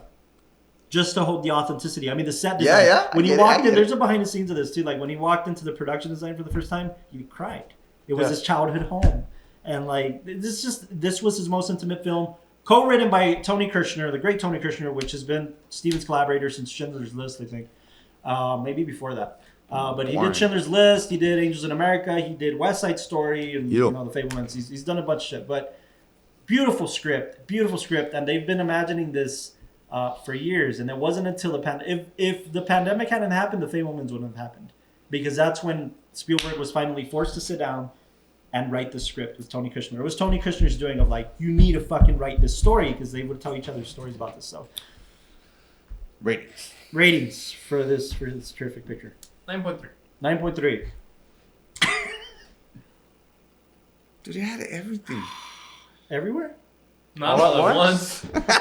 I'd give it a 9.5, man. I love this picture. It's a terrific picture. I give it comparatively, it's Comparatively, not a weak film. It's just that's why I'm putting it next to. I forgot what else I rated. No. You guys can't rate it against the 10. Just overall, I guess. No, the reason we're rating it against the 10 is because because the rating. I know, but that's just come on, dude. That's a good film. I know it's great film compared to other ones. I'm rating it a 9.3 compared to everything I've seen. Listen, Okay. And look, listen, a 9.5 for me, and usually I'd say like, and I have been saying this, like, especially this was one of the early films. It came out very early in the race. That's why I think it's not getting a lot of attention. That's primarily why, but it got a theater run. It did good. I mean, it did just great. think It bombed, actually, right? It bombed. 35 million against the 40 million budget. Yeah. Oh, really? And it's streaming on HBO, maybe? It's a Warner film, right? I bought it, dude. I liked it. I think it's a Warner picture. Yeah, it has to be a Warner picture. Universal. Well, of course. It's Spielberg. I thought he did Warner's. I'm sorry. I'm waiting for the Steelbook to buy it. Oh, me too. I kept saying to everybody, like, oh, they made this film for me. Because, again, filmmaker goes into... Yeah. If you're a filmmaker, it hits... It hits so hard. Yeah. Costa rating. Dude, I'll give it a 9.825. Wonderful. Wow. Austin, rating. Jesus. No, we're time. Just on a personal level, and the way it affected me, I give it like a 10. Yeah, dude. For Okay. sure. This guy knows. Yeah, you love the Fabelmans. It's Up good. until I saw Banshees, it was my favorite. Yeah. 5? You didn't watch it. What? This is lower on the didn't watch rating. A good note for people who haven't watched this film. What about the poster? Oh, poster. That's one of my favorite posters, man. I want this poster. Yeah, you in want to my see the poster real quick? Is it like the film? Yeah. Walking down the... This is Honestly? your tattoo in a nutshell. Cheesy? What? Too cheesy. That's too cheesy now, I dude. give it Because it's Steven Spielberg. Okay. I think that's where it's getting a bad rap. Anyways, Cinematography, I think it's great, but it also does like... Is it genres? Huh? Is it Yeah. genres? But it feels so Spielberg-y. You know? Why? See, that's why I'm so The emphasizing Spielberg on it. magic never goes away. Yeah. But that's like- why I think it's not getting enough love because just like you said, it's Right. Phil Stevensberg. If somebody else Why? did it, You it didn't would. say it negatively. Yeah, I didn't say it negatively. It sounded negative. No, but did it you know sound what? negative? No, It's like I'll say Steven it's Spielberg. not negative because it's like the same reason why I love Wes Anderson films. Because the second you The watch them, charm. you know who it is, and you're able to get into their world and their thing. So Listen, Okay. I think Okay. Spielberg needed to come back into something like this because I've told you guys, like, his BFG Bridge of Spies era, I totally hated. But when he came into Ready Player One and everything he did after Ready Player One, I'm fucking sold. Spielberg's back. I love him. He came Does he- back to Spielberg. Remind me again. It was Ready Player One, and then what else did he do after He that? did West West Side- Side Story. West Side Story, which He is did actually and pretty the Fabelmans. Okay. So he needed to come back into the Spielberg territory a little bit, you know. Yeah. But Spielberg said something that I now adamantly disagree with. Sort of. He made a Top Gun? Well, yes, we'll talk about that when we get to Top Gun. Okay. But he said something years ago, where he said, "I could never make a Martin Scorsese picture. Like Scorsese can only make a Scorsese picture. Hitchcock can only make a Hitchcock picture. Kubrick can only make a Kubrick picture." And, what about when Scorsese made a Hitchcock commercial? And when he made a Spielberg film, Oh, Cape really? Fear, well, he made Cape Fear. That was because of Spielberg. Fear. That was okay. that was a Spielberg film. Anyways, but he says I'm more of a chameleon. I feel like kind of like Hitchcock a little bit, but I disagree. I think when you know it's a Spielberg film because it's Spielberg, like he has his touches, and nobody can make a Spielberg film like Spielberg. Everybody's tried. Everybody's tried to make a Spielberg film. They can't. It's Spielberg's touch on it and his love for cinema.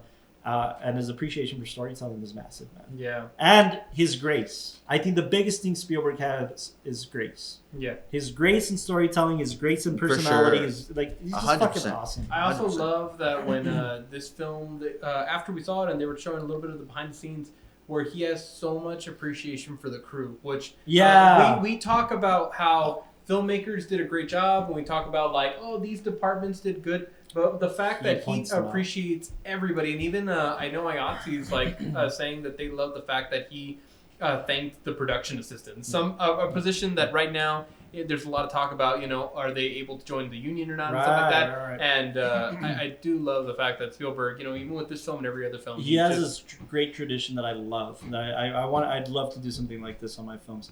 He has an opening toast and a closing toast every film with his cast and crew. Yeah, the start of the, start of first, the shot and the start of the last shot. And he has a bottle of champagne and everybody grabs a glass and they toast to the first shot and they toast to the last shot. So the supporting role is for Paul Dano? No, it's for Judd Hirsch, the uncle. The uncle. That's a weird visiting one, uncle. isn't that? Yeah. I mean, it's great. It's but- great, but He was it's also like, fantastic. yeah, no, it is. Yeah, But but- I mean, usually when we think of like supporting roles, especially like when the other films, they're there throughout the entire film, so you see a full You range. would think so, right? And I mean, then for this one, it's just like, hey, aren't you shouldn't Shiva? who did we Sin talk Shiva. about recently too? That was like, yeah, even though he was in for 5 minutes. Oh, well, it's the guy from All Quiet. He was there for like 5 minutes. Oh, quiet. Oh, what, the kid with glasses? No, the actor, the name Daniel. Oh, Daniel Bro. He was there for more than 5 Oh minutes. yeah, that's You know what I'm right. saying? Like it's pretty. It's Anyways, common. it's not Paul Dano, and it probably should have been. Yeah, probably should have been for sure. And what a role change for Paul Dano. Like, we usually see him in these weird, like, fucked in the head type characters. That's what I loved in this one, dude. He was so I just saw here, him in he's Swiss normal. Army Man, dude. I mean, like fucking hey, like, it was probably his best performance. To be honest. Okay, so what about the main actress? Michelle Williams. I love her. I will watch anything Michelle Williams does. She's just unfortunately right now she's overshadowed by the better performances of the season. Mhm. This season. Michelle Yeah. Yeoh is right above is her. going through what Banshees I- is going through. I It thought just she... came in a bad year where there's just A good so year, much- a great yeah, year. a good year where there's just so much competition. Where I think and because I think right now Yeah. for me it's like even though she was amazing, it's Michelle Williams, Michelle Yeoh, Kate Blanchett. Yeah. So Yeah, and Yeah. the This is where thing it's at is, right now, because for I me. even opened up like You with really this like one, Tar that much, huh?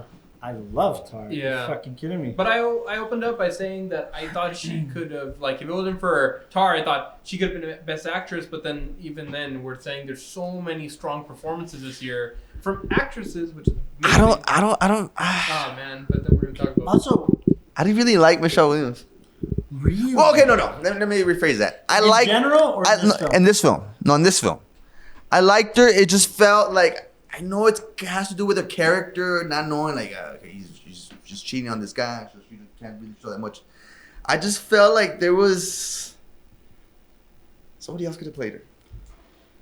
Yeah, I'll go there for sure. Yeah. Like for Paul Dano. Here's the thing. Perfect. Here's the thing. I get you. Because you're right. I mean, it was a... I know that you're not supposed to show that much emotion, but it was just kind of like, sometimes it was just flat. And I know Another thing to note, though, It's the more important thing to note for this particular film, Spielberg handpicked her, right? And that was his mom. No, Like, I she was loved going her. for that I specific- loved her when he's a kid. I love him when, Yeah. the whole affair thing is just kind of like, I don't know. It didn't hit. It hit with the Oh, the no kid. way. It hit with the closet scene. Yeah. Oh, come on! That's her Oscar scene, I think, or maybe when they get out in the car in the field when they're driving to I the new just want the city. one where she slaps the kid on the back. That's my favorite. No, I love those scenes.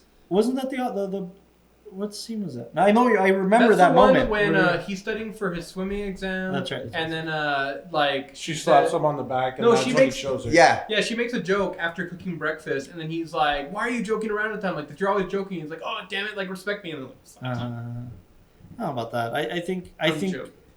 By the way, I love You're her joking? story, how she got casted for this. Like, What's the story?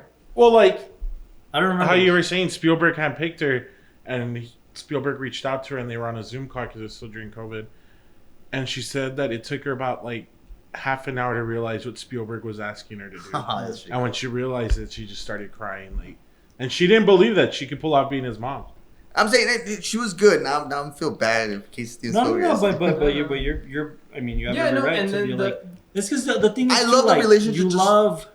You're weird, gosh. You love subtleties in certain areas, and then you love when an actor goes over the top in certain areas. So, Yeah, like, that's what I'm noticing. That's why, like, I know she's not supposed to be over the top on this one, but it was just kind of like You felt like it was something flat when it was like with the guy and the guy she's cheating on. And it might have. Oh, you know what? Not I flat felt, when- no. I felt a little bit of that, like the romance aspect. Exactly. No. There was flirtation. No, but, for sure, like sure. the forest, Yeah. the forest stuff. Scene obviously. Oh, is yeah, great, yeah. but yeah, But yeah. By the way, can I also? She was just- good. She was good. Can I add in that I love the cheeky dialogue that Spielberg adds in, especially like the bully scene where it's like, "Hey, if you ever tell this to anybody," he's like, "I won't say anything. I might make a film." By the way, man, would you guys date the chick just to get the camera? Be honest. Yeah. Yeah. The religious. That hits When home. I'll just say that. I showed this film to my family, and they thought it was so relatable when she brings up like, "Oh yeah, my dad has an RE Flex," and he's like, "Oh really? Because I can run about this much." And then he's like, "Oh, and then yeah, we get the editing machine." And Yeah. like I don't know. As filmmakers, that's what we go through. We go through a little like. No, I like, technical he's- think, you know, stuff. I with think that's this why chick, I just- love this film so much. Was the whole filmmaking. Yeah, naturally. Oh yeah. I think all of us here have gone through that with our parents on some scale. And I think of that's life. why For it's sure. got Especially with Dano's character, right? Yeah. By the way, that apartment scene. He should have gotten nominated. Yeah. Like when he's in his own apartment, that last when he gets the letter from David. By the Yeah. way, David I Lynch. also love the cinematography and that shot that you're talking about specifically, where he's just there At and the they table have, at the kitchen yeah, they're filming that corner of the roof, and Yeah. it's so Oh, tiny yeah. and boxed Yeah, in. yeah. and By all the that way, kind did of you stuff. catch that? That's a callback. Like when he's looking at the picture. What do you mean? When Spielberg, like as a kid, is talking to Judd Hirsch in the room and is showing him the storyboards, Oh, and he's like, and we're gonna have a low angle on him, and we don't know what he's looking at, but we can tell. that's interesting. I didn't realize that. No, I Wow. remember you told me that, Yeah. and that I didn't realize it. It's That's just- great. that's good. Yeah, wonderful little book. Spielberg's gonna Spielberg all Oh, over also, the Do me a favor. What do you see in that picture? place. The horizon. The horizon. What is it? The horizon's in the middle. Oh, it's yeah. interesting. The horizon. No. If it's if the horizon's at the bottom, it's interesting. If it's at the top, it's interesting. Interesting. And if it's in the middle, it's boring. Boring. as shit. Yeah. And then just the little thing at the end, like when he's walking out of the lot, the camera, like Oh. even like When they like, yeah. yeah. That's Yeah. great. It's such a Spielberg moment. Yeah, It's just yeah. a little, it's kind of borderline Disney-esque, right? Like Yeah, just bro. No, but sprinkle it along it's at the great. end. And I mean, great. you know, if you're paying attention, then yeah, it's wonderful. Go watch the Fabelmans. I don't know where it's streaming. Absolutely. I don't know if it's streaming. Yeah, but Universal, it's on Peacock. You're gonna be on Yeah. Peacock, I would assume. especially if you're listening to our podcast, you probably love filmmaking in Yeah. general. So yeah, you're gonna love the Fabelmans. There's a lot to talk about. Oh For sure. yeah. All right, I'm out, folks. We're here. So We're here. We're here. we let me just say something real quick before Yeah. you start off. We talk about how when we watch a movie, if it sticks with us, and a lot of times the big challenge is that we'll watch Pretty good way to something start up. and it'll stay with you for a while. Like it hits really hard, and then you walk away and you're like, okay, it was an okay film. Like I got over the initial shock of it, and I remember that after he watched it, Carlos would not stop talking about this film. Still won't. Yeah, because he's like... He's texting us and then every time we would bring up how we think a film's great this Oscar season, he's like, yeah, But have you seen Tar? Yeah, no, he would always say, yeah, it's good, but it doesn't stick with you like Tar. Like, Tar is still with me, and it still hits hard. So, yeah, we're talking about... really We're wanna talking hear about about- Todd Fields, Tar, starring Kate Blanchett. Fun fact about Todd Fields. Do you want to bring that up? Yeah, man, this dude, man, the balls. Something I don't know. God, I hope doesn't happen to me or any of us. What happened?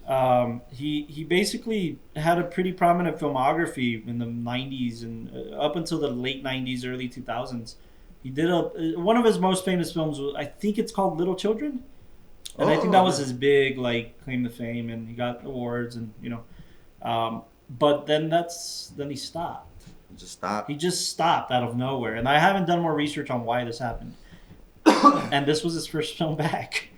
Wow. Yeah, What a film. jeez, man. Like this director's fucking impressive, and I guess it also taught me a lesson, right? Maybe you need to take a step back, like Key, like Todd. Like maybe you need to take a step back and be like, "What the fuck am I doing?" Yeah, Like, I think some of my favorite artists, not even just in film, but in like music and everything, they have moments where they think you're too much in the sauce and too much in the rhythm, and you're not giving yourself that time to step back and think like, what am I getting lost in? Nominations. So nominations for Tar, best performance by an actress in a leading role, Yes. which you're saying Absolutely. landslide, Dude, right? I Absolutely. think, and I only said this after watching Tar. I mean, I loved her already, but I think Kate Blanchett is the best living actress today. Oh. I genuinely Hey, think she played a monkey in Pinocchio. She did play a monkey in Pinocchio and Guillermo del Disney- Toro's Pinocchio. Oh. She played the monkey. She was the voice of the monkey. No dialogue, just monkey sounds. And let me tell you why. Because they were shooting Nightmare Alley. And you know, Pinocchio, he's been working on the ship for like 10 years. Yeah. And Kate's like, I know you're almost done. I know you're doing Pinocchio. And Del Toro's like, everything's casted. I wish I could toss you in. And I was like, I got a monkey. And she was like, I'll fucking do it. Like, she decides. So she's the fucking monkey in Pinocchio. I swear. So fun. This is and an then actually. we recently watched what is it called? The Life Life Aquatic. Aquatic. Oh, yeah. And I hadn't seen it. And when I saw it, I was like, holy shit, she's good. different. She's so Dude, different. I And that's the felt this thing. way after watching Where'd You Go, Bernadette, a Richard Linklater picture, I think 2017. Dude, she's a chameleon. When you want an actor to be a chameleon, Kate Blanchett is unrecognizable in everything. Even like Don't Look Up. I'm trying to You think don't of which even other- know that's Kate Blanchett until you know it's Kate Blanchett. Same with the other actress. Who is she in Don't Look Up? One of the reporters. The one that he sleeps with.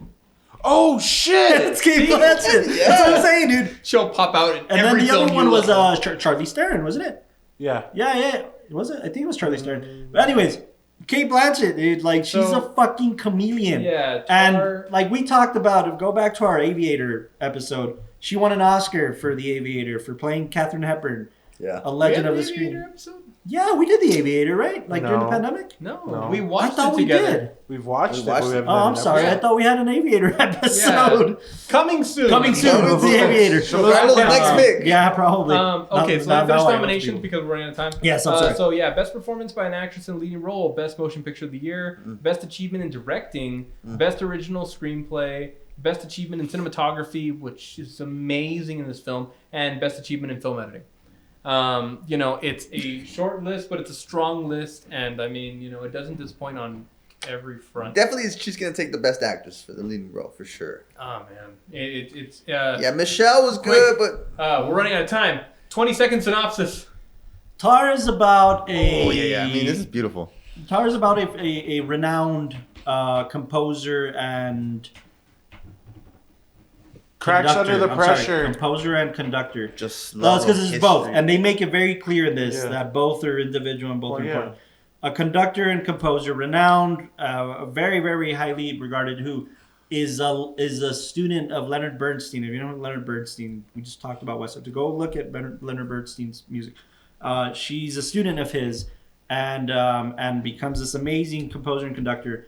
The film literally opens on a Q&A of just like how amazing The New she is. Yorker, right? The New Yorker. That was a long shot though. That was whole long great. monologue, dude. That was great. The classroom is more impressive.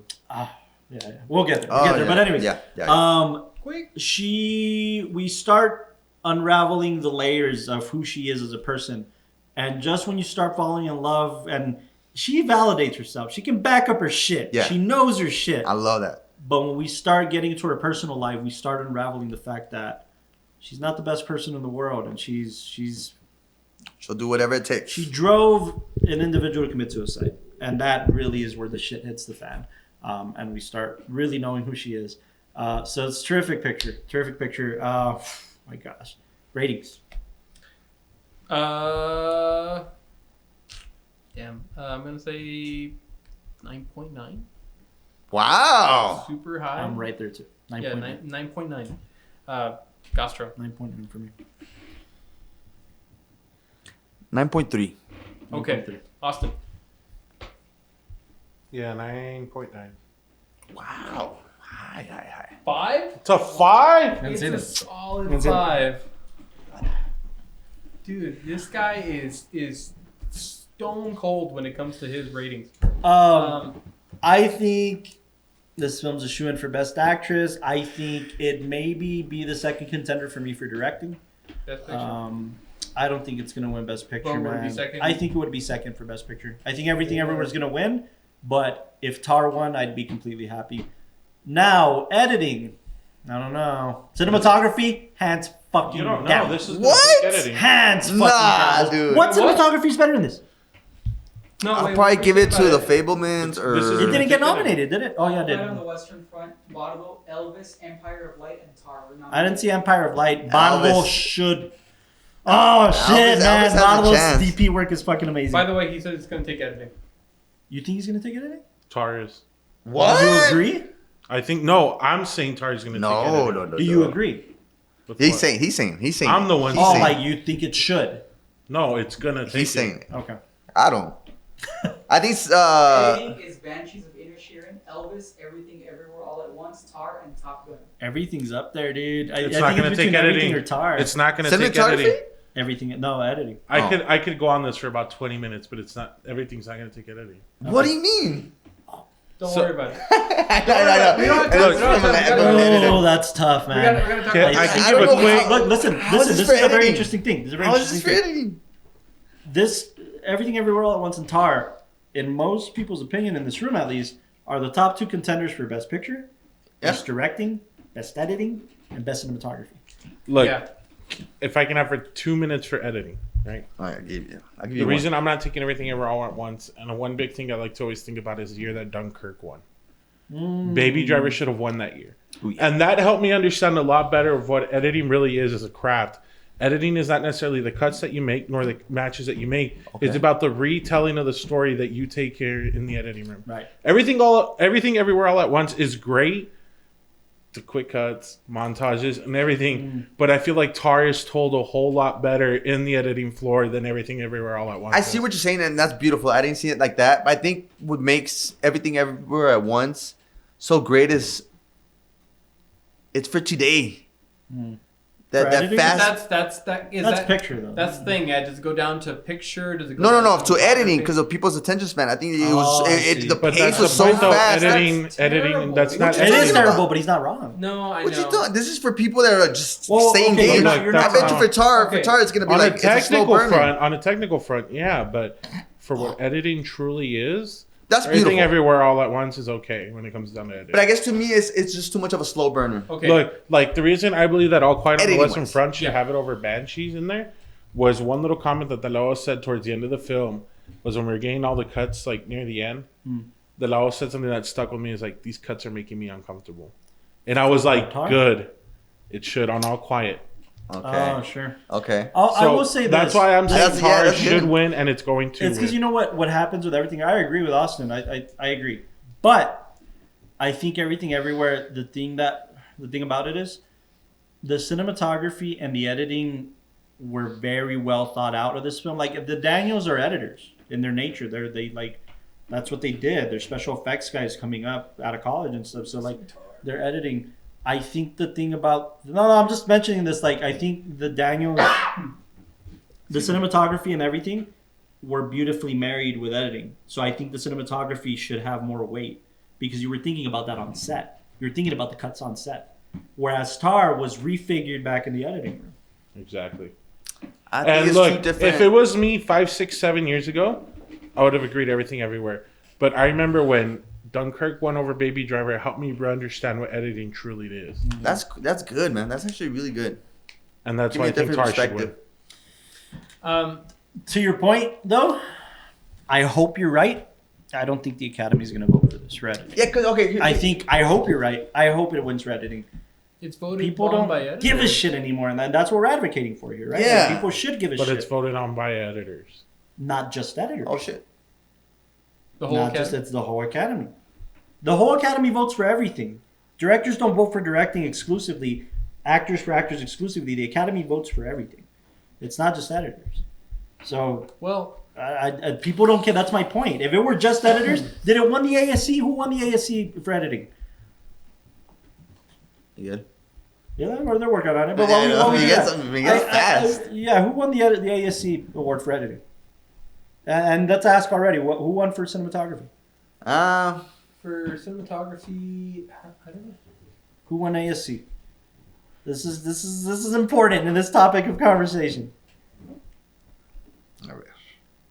I don't know that the Globes have an editing award. Do they? No. But Yeah, and cinematography, if you can. in the ASC awards. Cinematography went to Dune. For this year. The Dune was in this year, was it? No. No, that was that was last year. Last way. year. ASC 2022. Dune was getting Dune everywhere. No, Dune was for 2021. Yeah, 22 years ago. Yeah. Because the ASC do have an editing, right? They have to have an edit. That's the editing's union. I mean, it's cinematography primarily, but yeah, right. The ASC has an editing award. So maybe, maybe I've not. only Maybe seen I'm the wrong. cinematography one. Well, that's not the only thing they vote for, though, right? Well, like when I was looking on the cinematography awards and all that, It's Justin, so maybe they don't have an editing. Yeah. Maybe I'm wrong. Damn it, Miguel, you're back in a okay. one-day But contract. Regardless, yeah, we're running out of time. We got to talk about Tar. I'll just say, Sorry, you guys didn't give me time early to train everything everywhere, so I had to just. No, it's No, good. it's fine. It's good. But as far as Tar goes, cinematography was super solid.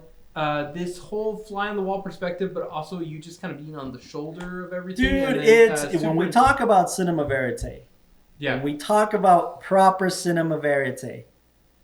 this stuff. and because we don't have enough time, we'll talk about one shot in particular. Which the one? classroom shot, the classroom shot. classroom scene. Because Man. it's this Blew my fucking oneer that you really don't feel like it's a oneer. It's not. It's such a Yeah, big it doesn't feel composed like it. oneer. It's a oneer composed of 5 oneers in one because we have pauses within the oneer. I don't know that Whoa. I've seen that before. What do you mean? Because usually when we think of oneers, we It's think of beats. fluidity. We think of fluidity Yeah. of camera. Yeah. In There- this case, there's fluidity of camera, but we're going to the beats of the script, right? So we're switching camera positions for power struggles, for uncomfortability of the student sitting in the bleacher in the audience, whatever. Yeah. The uncomfortability of the student that's being vilified or whatever. Right. And then her position as this renowned composer. Yeah. So, but as it all says, it beats. It's a oneer. There's no interruption. There's no edits in this entire scene. But every shot is composed beautifully. When we pause on one shot, we have an intentional Okay, yeah, shot. that's And I'll what I was say thinking. this, That's what I was thinking. Whenever you look at oneers, normally there is beats, but they don't last as long as this, Mhm. and they're not given as much respect as like the coverage. Yes, and I'll say that absolutely. again. We talk about pushing the medium forward as far as like that structure of beats in Steadicam. That's kind of like what Steadicam was built for, but that's like a super high achievement in being able to compose these quick shots, and it feels on the fly, but it was so well thought out and calculated. Especially like when you start thinking about how that shot of her looking at the different the different players on the stage, and compared to like the last scenes, those compositions were super similar. And This shot blew my mind. Yeah. Man. Like I remember walking out, like as I was watching it, I was like, Everybody else looking at this like, this is fucking and amazing. that's why I didn't flinch when I first saw it, because you forget it's a oneer because of all these different angles and shots and all that. That So when you pulled me back out of it to be like, dude, it's all one take. It's still going on. You're getting these different compositions. And by the way, that's different everything. Scenes, different power. The composition, the camera movement, the intentionality in directing, the performances to be held together. Yeah, I mean her in accent and everything. Not just her, but the guy. The pansexual. You said he was pansexual. I don't know. Right? The pansexual student. Yeah. Yeah. No. I want to talk about when you go get the massage. Oh, that's massive. Oh. Yeah. That really. That's when I asked you, and that turned the whole thing like massive. Yeah, man. The intentionality behind that scene too. Like she's in just this character's the obsession. Philippines? I want to say it's the Philippines. Yeah. Was it the Philippines? I think I it might have been. The only reason I think it's that is because they talked about Marlon Brando shooting a film there. Yeah. And he shot yeah, in the Philippines. So Yeah. I think it was the Philippines. But she goes to get a massage, stressed out. She's getting ready for her next kind of performance. And when she gets there, we get the kind of rush hour to pick up but tell them the bigger the. But first of all, like it's a massage. You get to pick your massage. Masseuse. You're right, masseuse. And they're all numbered. They're all numbered. They all have numbers there. They're kneeling. And she's down. an American. She's an American who hasn't experienced this. She's like, what do you mean? What do you mean? I have go to to the pick? fishbowl. Great scene. Go to the fishbowl and pick. What do you Right. mean? I don't understand. Yeah, you have to pick. You pick your masseuse. And they're so like itemized, like objectified, almost like She's feeling with they don't matter. Yeah, and Dalal pointed something out in the shot structure that is important too. They're lined up like an orchestra. Yeah. And the Their fishbowl. rows and everything. Same And with the that- teddy bear and Dude, everything. and Yeah. it's beautiful because you don't realize that they're repeating that same composition Exactly. until you need to remember it. Like you're seeing that composition That's of insane to her leading everybody, but very Yes. much like point at you like, no, I need you to a little more beat and all that kind of stuff. Oh, can you do this and all that? But just it's beautiful. There's so much to learn. As far as cinematography. I have composition. a quote to end the TAR portion on. Do you guys want the long version or the short version? I guess give us a long. It'll be the last 2 minutes. Okay. For so long now, so many of us see films pretty much let us know where they're going. I mean, they take us by the hand, and even if it's disturbing at times, sort of comfort us along the way so that we know it'll be okay by the end. Now, this is insidious, as one can get lulled into this and ultimately get used to it. Leading those of us who've experienced cinema in the past is much more than that to become despairing of the future of the art form, especially for younger generations. But that's on dark days. The clouds lifted when I experienced Todd Films' Tar. What you've done, Todd, is that the very fabric of the movie you created doesn't allow this. All the aspects of cinema and the film that you used attest to this. The shift in locations, for example. The shift in locations alone do what cinema does best, which is to reduce space and time to what they are, which is nothing. The key thing to focus on here is the clouds lifted when I experienced Todd's film. This is a quote by Martin Scorsese. Oh, no way. Huh? I was going to say Ronald Reagan. Right, yeah, Ronald Reagan. No, this is Scorsese saying, basically in short, in a nutshell, saying, I was worried about cinema's future. Now I'm not because of this film. And it's true, man. Like we're so, again, I've told you guys this, like either films are so predictable or they hold us by the hand because... Yeah, and this one, I mean, I could not see the ending coming. Me neither. And the thing is, we're nervous for her. I might have mentioned it to you or somebody, but there's some films that when you watch them, once you kind of have all the puzzle pieces, like Knives Out. Once you know the ending, then you kind of know the ending. Then you can't maybe have that same joy. But with something like this, the way it's unraveled and the way it hits, I definitely could see. And it really is like peeling back a layer at a time. And if I'm using this facetiously, it's an onion, right? Like Shrek. Peeling back a layer at a time. And if the smell of the onion makes you cry, tough shit. You're peeling an onion. Like, it's insane. So, wonderful picture. Please go see it. We'll talk about it. it. We're not going to waste really, time on it. really quick. The reason we couldn't find that information on the other end is because it was tonight. It was what? It was tonight. But what took... Tonight's the ASC Awards? Yeah. Oh, shit. So what took the ACE Award for comedic was Everything Everywhere All at Once. Uh-huh. What took it for drama was our next film, Top Gun Maverick. For Globes? Drama? for the ACE. Oh, for ASC. They have comedy versus drama? That's interesting. Okay. Okay. But Top Gun took. We're talking about Joseph Kosinski's Top Gun Maverick, starring Tom Cruise, Jennifer Connelly, and Miles Teller. Nominations for politics and money. Nominations for this film: Best Achievement in Film Editing, Best Achievement in Music Written for a Motion Picture. What? Danger Zone? I know, like Serious? No. Seriously? No. Original song. Oh, no, that's the Lady Gaga one. Oh, It's the that's Lady right, Gaga one. Music Yeah. Written for a Motion Picture. I was about to slap you. What do you mean, dangerous? Best sound, best achievement in visual effects. That's pretty heavy. Best motion picture of the year and best adapted screenplay. Adapted.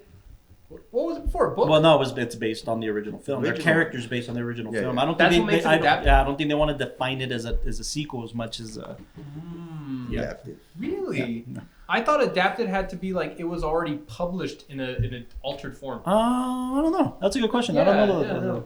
Well, regardless. Do you want me to give the synopsis? Yeah, go ahead. Okay, synopsis. We're back at it with Maverick, the Top Gun from Top Gun. And Just a lot older. Yeah, just a bit Fuck older. no, this fucker doesn't age. He's a vampire. Yeah. Are you kidding me? He's a bit older. For some reason, he didn't decide to improve his career path. Stayed in the same rank. He stayed, what is it, like... A captain. He stayed a captain just because he loves flying and he's a pro and he shows it. I understand and that. Now there's a new threat to the world, so Maverick needs to come back in to the Top Gun program, but not to pilot, to teach the next set of Top Gun Thundercats. like cadets. Because it's a new threat, none like anybody's seen. It's a super dangerous mission, so he needs to come on in and train them because it's going to be really hard to hit. And then for some reason, in between, they throw in a beach volleyball scene for... Okay, also... Because the first one had a... The big tension is that... No, this one's a football one. The first film was football. This was football. Oh my god. We'll talk about the football scene. But the big tension is also that Goose's son... who apparently Maverick throughout Goose's kind of career always tried to shoot him down, metaphorically, so that way he wouldn't be in the same position his dad was because, as the events of the first one, the dad died during a training and he didn't want that for his son. And they find out that the recommendations have not... Yeah, so that's the big kind of like story point that, he's trying to create a team, but there's also tension between Goose's son and Maverick. Miles Teller got into some heat recently. Wow. And that's why you haven't seen him in as many films. And I think this was his first thing back to kind of be like, okay, maybe things are okay. So he did great. Yeah. He did great. As he does. This is Miles Teller. Ratings. Let's start with Austin. Let's start with Austin. Austin, ratings. 5, dude. You haven't seen this one either? I thought you saw this one. Just the first one. Oh, okay. For those on audio, that's not Austin. That's the intern. Get out of here, you scamp. Austin. Yeah, ratings. Danger Zone. It's because it's a hard one to rate as like an overall film or like for what it is. Yeah, because it is a continuation. You know what? It's great for what it is, but as an overall film, I'd give it like an 8.5. Really? Yeah, I was going to go for an 8.2. I rated off the first one. But if it was like for what it is, what we call the dad films, an action film, it's fucking great. But as an overall film, I give it like an 8.5, yeah. Okay. 8.2, 8.5. What do you... Me, I thought it was way better than the first one, so I'll give it a... That's all I've been hearing. Dude, it absolutely dude, 80s was horrible, dude. It was cheesy. It was Cheesy. bad. This one... But you can watch it because, it'll give you enough it'll give you a good context perspective, for what's going on. But just the aviation alone it's insane in this one. I'll give it a... I was entertained. This is an entertaining movie, so I'll give it a 9. A flat 9. 9? Okay. It's entertaining. Carlos? It's entertaining. I'll give it an 8. I think it deserves an 8. A big talking point on this film is that Tom Cruise just made everybody into pilots, and then he flew his own jet. Yeah. Not his own, but he flew a fighter jet and performed a lot of the maneuvers. Fun kind of little side note. I was seeing trainings for what they do with pilots when they put them in that egg that spins around so they can experience G's. And a lot of people think like, oh, it's just so it like trains them to feel that.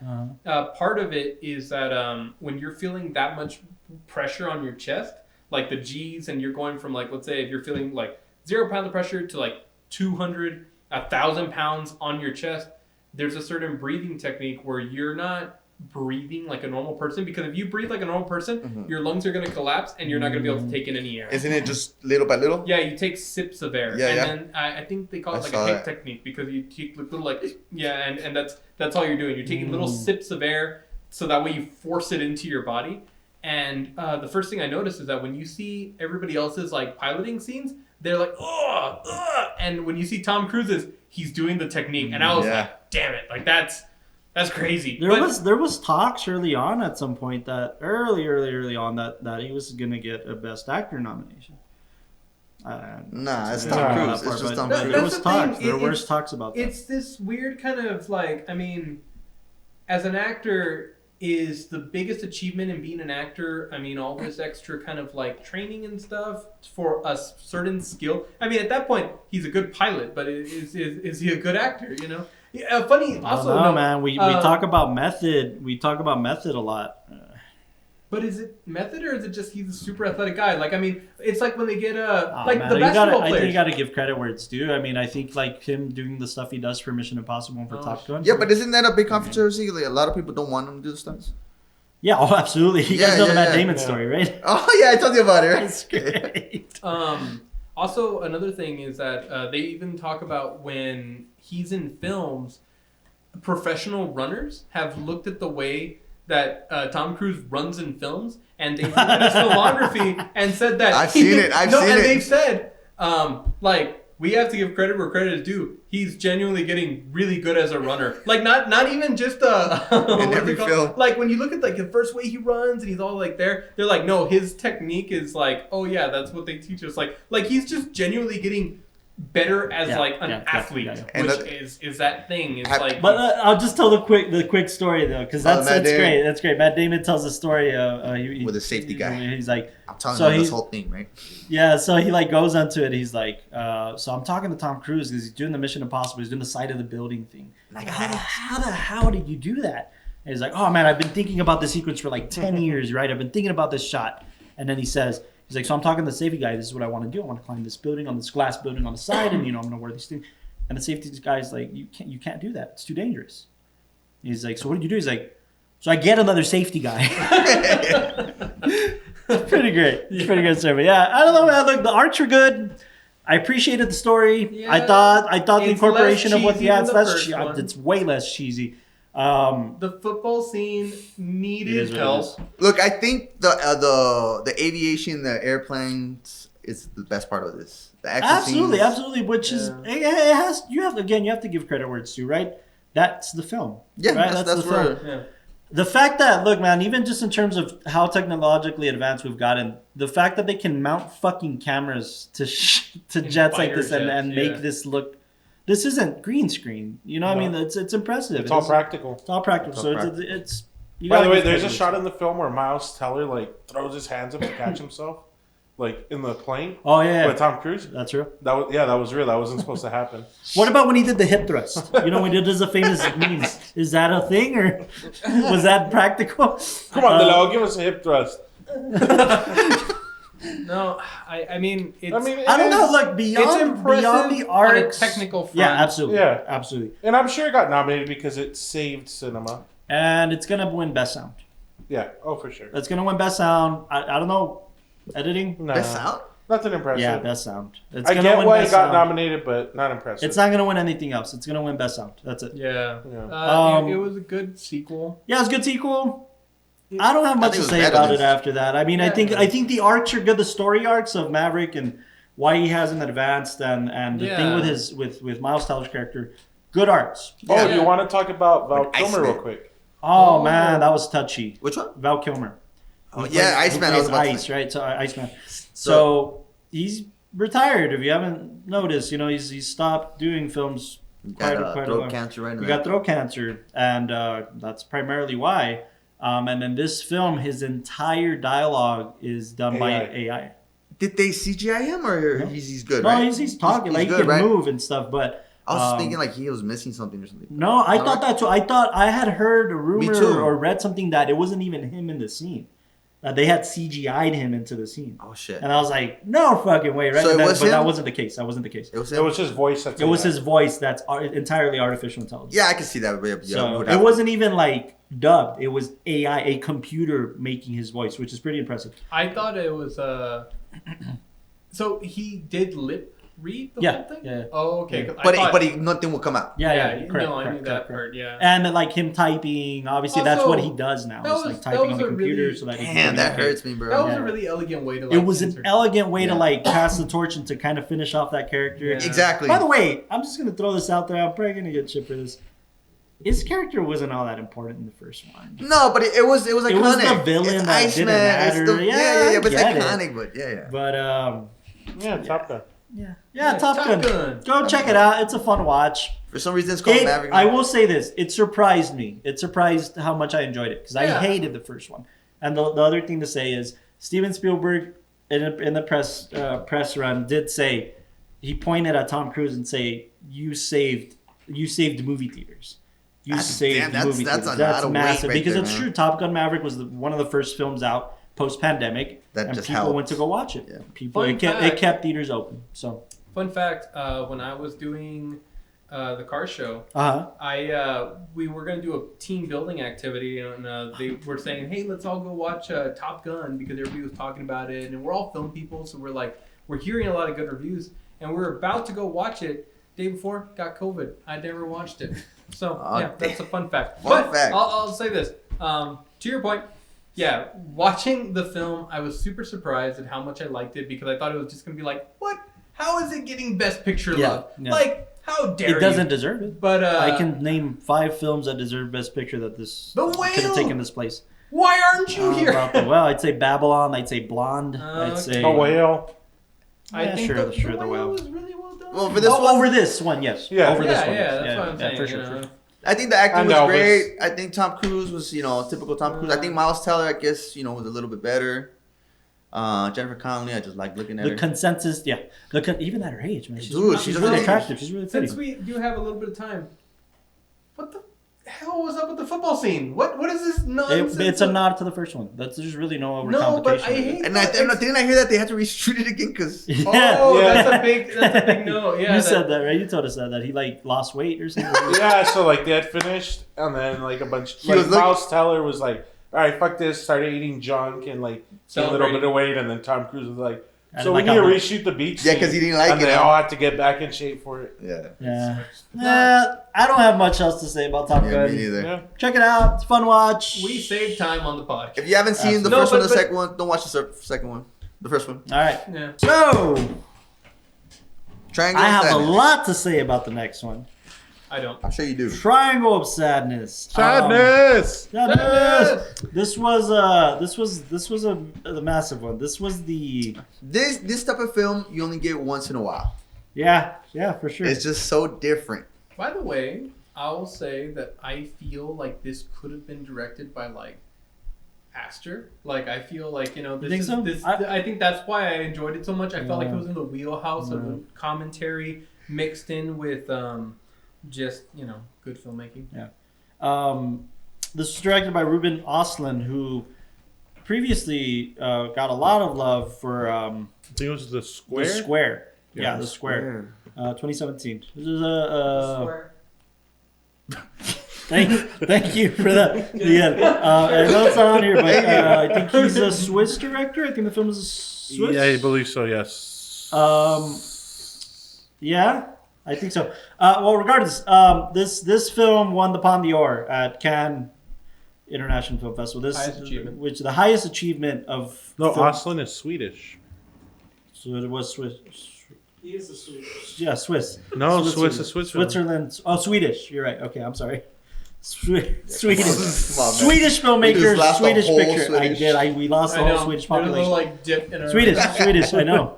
Anyways, It won the Palme d'Or. It's the highest film festival award you can get. Oh yeah, I can see Period. it. Yeah, 8 minutes standing ovation. 8-minute standing ovation at the Yeah. premiere at Cannes. I saw it. This film stars Harris Dickinson, I hope I'm pronouncing this right, Charles B.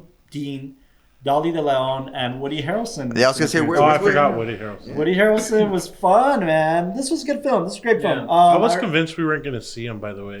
Right, After the just, first couple like, times. just heard that because of Yeah. the trailer. By the way, that's what I love about this film too. Is like everybody, the poster, the marketing, the trailers takes place in the yacht, and it does mostly. But the first act of the film is really great. Yeah. That is not seen in the trailers, not seen anywhere. Which is like the modeling stuff, and then Oh, yeah, okay, I was kind of kinda thinking leading like that. into that. The conversation at the restaurant was fucking terrific. Oh yeah. You know? Super heavy dialogue. Yeah. I felt uncomfortable. What conversation when they're getting drunk? They're talking about getting who's Yeah. paying for the bill. Yeah, and then Oh, them saying like it's not about the money. dude. Every single man out there can fucking relate. It was so on point. It's 2023 for sure on point. Dude, that. I watched the first part of it with Ash. I got to show her the rest of it, but she had to take off. But it's funny because both of us were sitting watching, and then we just looked at each other like, "Is that me? Is that me?" And like, No, but I think the actress did such a great job with her subtlety, and then when she had, I need you to be honest, right, and you right. can tell like, yeah, I didn't even look at the bill. I like this guy. I like this guy. By the way, if this in my head, right? Great acting.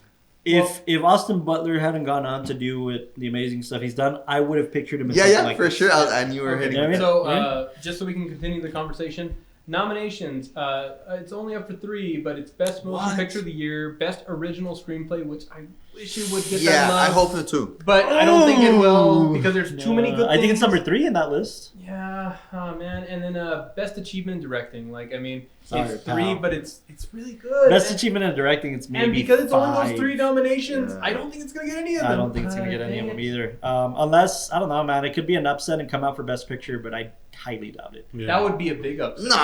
No. There's no way. Yeah. Yeah. But it was terrific, man. Fantastic Sandra film, fantastic. screened this too, man. We watched it together, and holy shit, man, she was really impressed. She loved it. And again, I think it's one of those things that like it's undeniable as a general audience member, which is what she considers herself to be, and a filmmaker, storyteller. This aligns well for both, man. Yeah. It's rare. It's rare when that happens. Okay. The quick synopsis about it is Yeah. that it's Like let me just put it to you guys this way. And I love my wife. She's the best thing.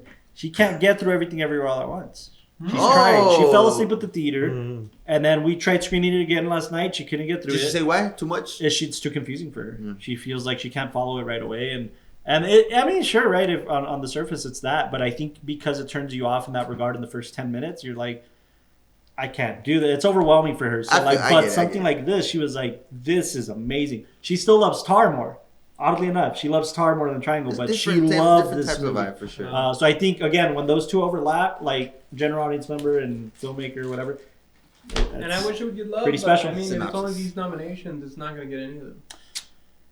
You're right. But so what's Triangle Sadness about? We start off with these two characters, a male model and a social media here's the influencer. synopsis. We start off with these 2 characters. All right, so here's the synopsis. We start off with 3 Yeah, characters. 14 minutes. So these Miguel, what's the synopsis? What was it? H&M and Balenciaga? Balenciaga. Balenciaga. So give me H&M. Now give me Balenciaga. Oh, H&M.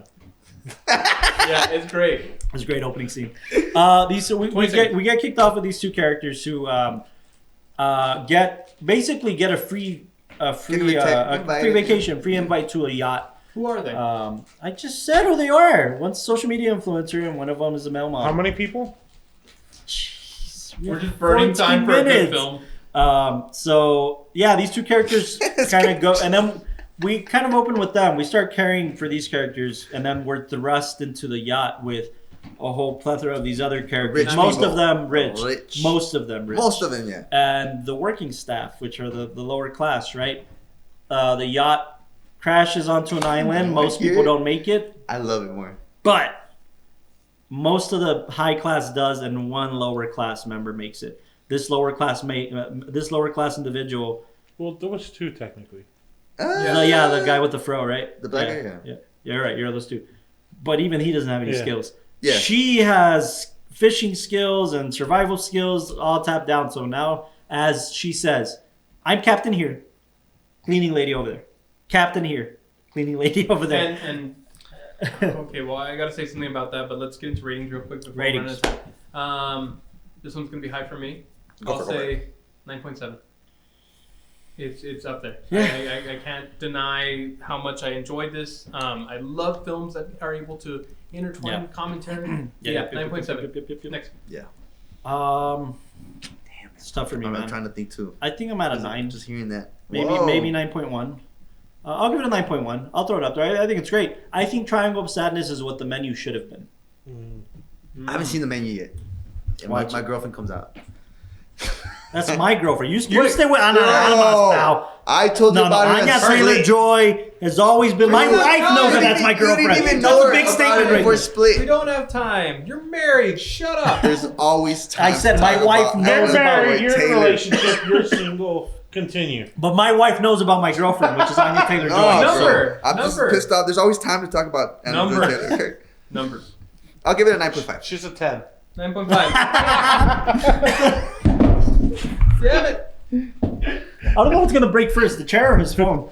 Hey, Miguel, is this shot good? Huh? Is this shot good? I don't know. I don't think he's gonna do it again. It's all good. I'm good. 9.5. 9.5, 9.1. What do you think? No, his is a 9.5. Yeah, Oh, 9.5. you're a big Bong Joon-ho fan, and to me, This could have been done. this Okay, is... do I not give my rating? Or? Well, to me, this Hold was on. like pretty parallel with like Parasite, like especially in commentary and execution. Oh, commentary. yeah. Wow. I didn't even. Yeah, so I Not about Different. execution, but Yeah, but- commentary. no, I think Oh, Bong Joon's more classy than this. He's more. No, yeah. Fine. No, for sure. Yeah. Although, I'll agree although with that. the party scene at the end might align with the execution. Yeah. This one or Parasite? Parasite. Parasite. Parasite. Just this one's different Parasite's and gonna funny. win, or won something. This was different. and Parasite's funny. gonna win the Oscar again this year for how good That's it how was. good it was. But I think you would like it. Yeah. You would appreciate this one. It's good. So I was If gonna you have mention, a weak stomach, don't watch it. Yeah, definitely. I was gonna mention. I think my theory. Do I not give my rating? Yeah, Or what the happened fuck? to You Lo? said 9.5. No, I didn't. I was I repeating what did. his rating Yes, was. yes. The low. Damn it. What's your Don't rating? slam the table. What's your rating? 9.8. Oh, yeah. You guys loved Nah, it. he man. really liked it. Except for the the vomit. That's the point too, right? That you. Yeah. Yeah, that was my The point. fun fact is that Yeah. we were watching together over Discord, and I was, because of Ash and like the special effects and everything, I was like sitting there and I'm like, Austin, do you think this is practical? And he's like, I'm not listening. I can't hear you. And then later on he told me, I'm sorry. I took off my headphones. I couldn't take it. Dude, I was man." watching like this. Is on like, oh, Yeah, I can't. no. It wasn't I- the visuals, it was the sound. Yeah. By the way, I got one of the trailers, I think, or maybe a poster has it like them vomiting gold, which is great Ooh, commentary. That's smart. Really? That's smart. Yeah. It's great. It's great. The film has a bunch of class commentary. Absolutely. As far as like the wealthy. Yep. They even have a big conversation about like Karl Marx, and I think that's why it's a nod that the main character's name. Yeah, I Karl. was like, Uh, Austin and the Law finished watching this film, and they're like, "Oh, isn't that Carlos and Robert just talking to each other about?" Oh yeah, when they pull out their phone and quotes and all that. But I was gonna say, I think what's interesting is the main character's named Karl Marx, and how he has his whole ideas on like the bourgeoisie and the working class and all that, and the one that he ends up falling for and the one that he stays closest to is the working class. And I don't know think that he falls for her, but he's in her trap. Sure. Yeah, and then I think that the whole concept of the triangle of sadness is just that pyramid of the working class at the bottom supporting this tiny little pyramid of rich people on top. So I think that's what the triangle of sadness is. My theory of the title was that It's just a facial expression. it's a facial expression of like that's what we were taught in the beginning, right? Male model or models in general. Can you Give us your draw- triangle of sadness. Can you relax your triangle of sadness? And it's this, right? It's this area of the face. So my theory is that we're all humans at the end of it all, and this shows us through the bodily fluids that are exchanged on this yacht. Everybody poops. Everybody vomits. Everybody. It doesn't matter how rich you are. You still have to go through the inconveniences of life, and therefore you have to experience the sadness, the happiness. You have to experience it throughout life, anyways. Yep. Something that Sandra and I noted because she asked me, she's like, "What do you think this means?" The fly. Right? Why is there flies on the yacht? Like, why do we Oh, get yeah, the sound? notice effect? that. No, we picked that up. It wasn't just a fly. They were like, like the cell in phone almost things. every scene, there was some Minor tiny little, inconvenience. Yeah, minor cell phone- inconvenience. And it's like when you Baby see that on crying. social, like the picture she's taking, when you see that on social media, you don't picture a fly. It's because you picture this rich person living it Yeah. up. But you can't, as rich as you can, you Wow. can't get rid of all the fucking flies in the world. Like flies are gonna, you know what I'm saying? So like that's I think adds to That's my theory cool. of like Hell you're yeah. human, you're gonna have to experience this shit anyway. Yeah, there was like the phone, there was the fly, there was a couple other things, but it was baby. all like minor the big, inconveniences. yeah. So those minor Yeah. inconveniences exist whether you're I Quick. don't care if you're a billionaire. You guys can't let me down. You guys gotta at least remember one of the quotes that they were saying. the Karl Marx things? Shit, Yeah. man, I don't know. Ronald You remember Reagan. it. I have one that was really good, but I can't believe you guys can't remember one of the quotes. Sorry, 'cause we were just to cracking the up so JFK, much. Ronald Reagan, and then Karl Marx. No, I I mean, can't. the only reason I couldn't remember is because I was getting more involved in like what was the point of that scene, and I was trying to think about like they're talking about. I mean, it's just what is it It's a called? fun scene. Bro. Yeah, It's but not what- Because it's so much fun, Jan. Because it's so much fun, Jan. Yeah, No, I agree. I don't remember a single quote, mean, but I what- remember what that scene made me feel like. These motherfuckers, like. they're trying to act like they're all. What was positive. pretty funny? It says, "Communism will never exist in heaven, but it already exists in hell." Wow. That's great. Ronald Reagan. Ronald Reagan. Ronald Reagan. Oh no, man! But no, this Wait, picture what was was the great. other one? Damn it! There's one. I know you guys remember another one. Oh no! One of you guys said it earlier today when we were here. Oh, don't Yeah. ever argue with an idiot because it'll be you with experience. Yeah. Ronald Which Reagan. you experience. Sorry, No, just but thought- it is, genuinely this film's Yeah, yeah. commentary I just was like those pretty amazing. The story itself, it's like if Gilligan's Island Yeah, the second act that they're was there. yeah no, but it's great. It's great, and the character I think is really well casted. Man, you really do have to fight who you're rooting for here, and if you're rooting for the Yeah. rich people, you're rich. Like, No, and- genuinely. So you're rooting for the lady in the boat? I No, know, but even because her- she became a bitch afterwards too. What Like, you mean? No, she She was trying to keep everybody's food in check she while everybody was absorbed- eating the chips. No, and everything. but She when it absorbed comes to the the sexual power favors, struggle. yeah, when it comes to the sexual favors and shit, you're really gonna Then root he for her? became- Jeez. that. Why Bro, do you you work think? with what you got. No, but why do you think the She scene got a male was- model. Why do you think the scene was so important when that guy is like asking his girlfriend, like, well, what do you want me to do? Like, how do I do this? I haven't done this before. And she talks about all the things, like trophy wise, where it's like, well, you stroke their ego, you Yeah. give them compliments and all that. And it's so. Yeah. It's so sad that in our society, there's people whose sole goal is basically make myself look beautiful and elegant enough, Yeah. so that way I can attract the rich But person. it's like I was showing Sandra this last night because we were talking about the nominees and we were watching old videos. We're waiting for like food to get delivered. So before we started the film, we watched another like Spanish film, so it was pretty good.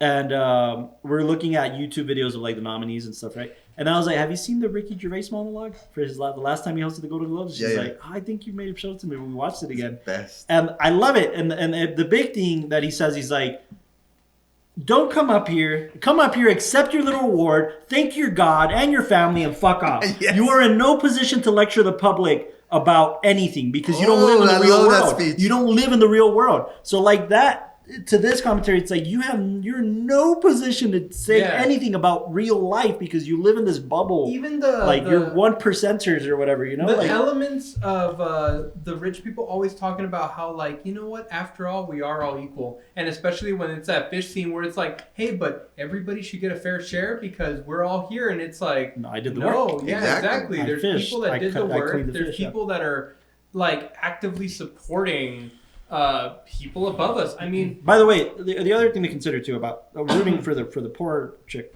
for the cleaning lady. Yeah, the clean lady. Again, the human condition, what she was getting ready to do, what we think she may or may not have done at the end. Oh yeah.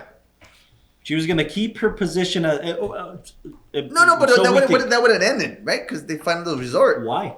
How would they find it? yeah, and then if people started doing that, Because if she comes Well, if back she- and if she- says, "I didn't find anything, guys," because she wants the power over getting rescued. Ah, damn, that's pretty cool. Okay, I didn't think about it that far, but The running, I couldn't interpret the running, and I haven't looked into why. the running from Why the is he guy, running? Why is he's running towards it? Why? Because he probably knows what's gonna happen. Why would he know? Why? no, he's trying to save her, no? So Yeah. Save who? He's trying the to girl. save There's his no reason girlfriend. for him to sense danger. You know what? The only thing I can think of. Oh, you're saying because you already is fell in when love with the the- other girl that there's no Well, point. No, I- the he only didn't thing I fall can in think love. of is And to be Oh. fair, he wasn't even in love with the first one. So fuck that guy. He didn't care. He didn't care anyway. So the only thing I can think of that can come to mind is that maybe he comes across the merchant, No. Oh, maybe. Here's and then he's trying to run after be him and good. try to go get him.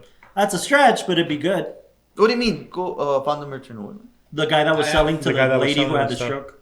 Yeah. My last. I mean, obviously he's from the I resort. love that theory, dude. Yeah, right. I love that That's theory. cool. The thing I'll say as far as like what I think it could be, That would be so cool.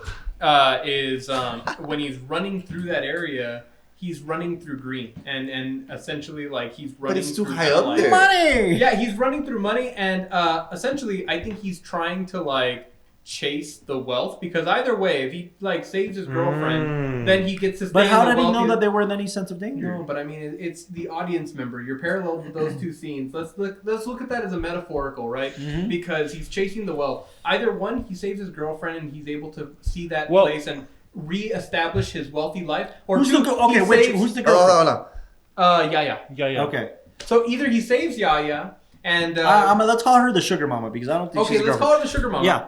He either saves the sugar mama and returns to that place of wealth, or he goes and gets back and I guess kind of I Yeah, don't know if because it to be saves- fair, when um, Abigail and the guy are having a conversation before they leave, Uh-huh. she's kind of talking about like, "Don't worry, I'll talk to her." Yeah. And Yeah. either if he goes back to Abigail, then he's going back to the one person who's going to support him on that island more than Yeah. anybody else.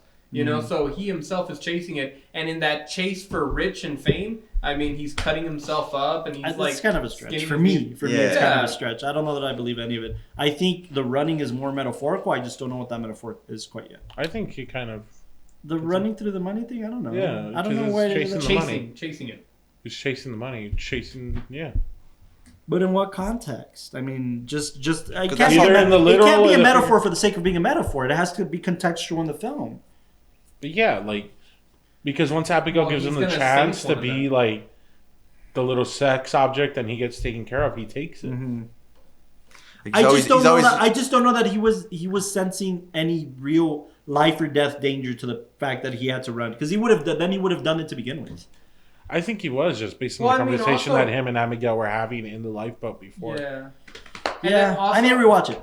Yeah. I need to rewatch But it. also, it could be one of those that, you know, he's going knowing that Abigail's going to, like, either harm this person. I don't know, Sure. like a fight and all that. Like, I don't know. Well- I feel like more could be explored, but I'll say this real quick because we're going to end this scene.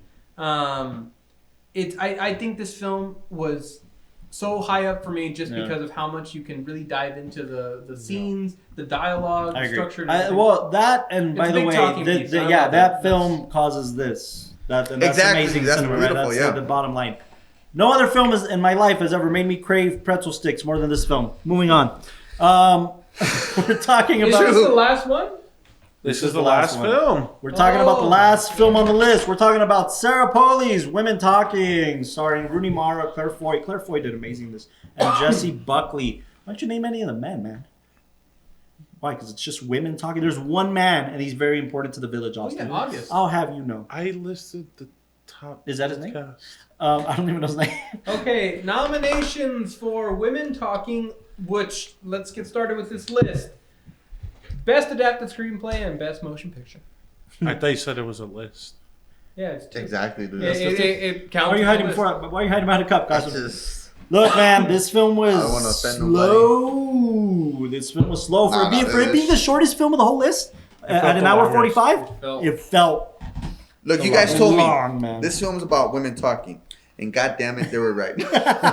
Well, listen, it's an important topic. I don't know if For sure. If anything, it was probably like the most political film. It was Absolutely. super Absolutely. Was it based on political. the true story? That's what I heard. Yeah, And it was I adapted would from imagine. a book. So, Okay. Or a novel, Yeah. maybe? Yeah. Well, it was, look, the performances were pretty great. I'm going to For throw sure. that out first. Rooney Mara is Rooney Mara, man. She's Yeah. fucking, I'll watch her in anything. Claire Foy, I hadn't seen Claire Foy since First Man. So she did Ooh. really good in this, man. I liked her in this. Was it... Did you ever see Men? Men? I'm Yeah. looking at 3 men right now. No. wow. I don't know He's if a she little came boy. out. She looks familiar. Men? It was also this I year. haven't seen it. No. I haven't even heard of it. Huh? Oh. It's a horror film, right? Yeah. A24. Does she come out? Isn't she the star? She is? Okay, yeah. Don't you She's have your really good. laptop She's really intern? So So the film is about... Sure. Okay, I so was I'm about gonna to- pass the torch to Carlos so he can tell you what the film's about. So the synopsis of this film is going to be told to you by Carlos. Like, Anybody else? This film's Castro, about you wanna introduce him? I don't know what it's set in present day because that's 2010. 2010. Okay, 2010. With the Yeah, Right. we'll talk about 2010. A I don't want to call them a cult because they're not. No, they're Amish. Amish. And Amish? Yeah. Yes, they're Amish. Mennonite. No, I would say Mennonite, Yeah, not there we go. I Amish. was like, not Amish. There's a big difference. Yeah, big Mennonites are Christians essentially, and Amish are not. Well, Which is the big grab with I this don't one. I think they give Christians a bad name on this one. I don't think so. I don't think so because these women are like using their faith to get through this thing too. So I don't think so. What do you mean though? Like, why would faith have to come between this? Don't. Because I know. men are shit. No, I know. Horny men are shit. I know, That's but what does it is. have to do with Christians? Like, you could just leave, or you know. Oh, because We'll talk about it right biblically, now, biblically, Exactly. Fuck the essentially- Bible. Not in a bad way, but when this shit comes like that, No, there's essentially. the No, but they're film not. It's not because they're honoring the man. is It's about- because no. The religion aspect. Women Talking. who have been getting attacked. And- Raped. Well, no. The Uh, reason I some, start some, off some. by saying that, you know, and there is I'll put trigger warning. it is definitely a trigger warning that should be noted. Yes, If for you sure. want to watch this film, it's great, but there is a big trigger warning as far as Absolutely. it being a lot of sexual violence towards women. Not just women, but children. I mean, there's little girls who are being affected. Yes. So. So big trigger warning. But it's about them being attacked by the men in the village, and the men at first try to tell them like, "Oh, you're being attacked by demons for your sins," and trying to use religion to cover up some of their And then they all get thrown malpractices. in jail. Yeah, and when they get thrown in jail, the rest of the men in the village go off to bail them out of jail, and it leaves space where the women are able to talk and have a conversation of what should we do about this now that we know that our attackers are here, and it's not just us imagining this.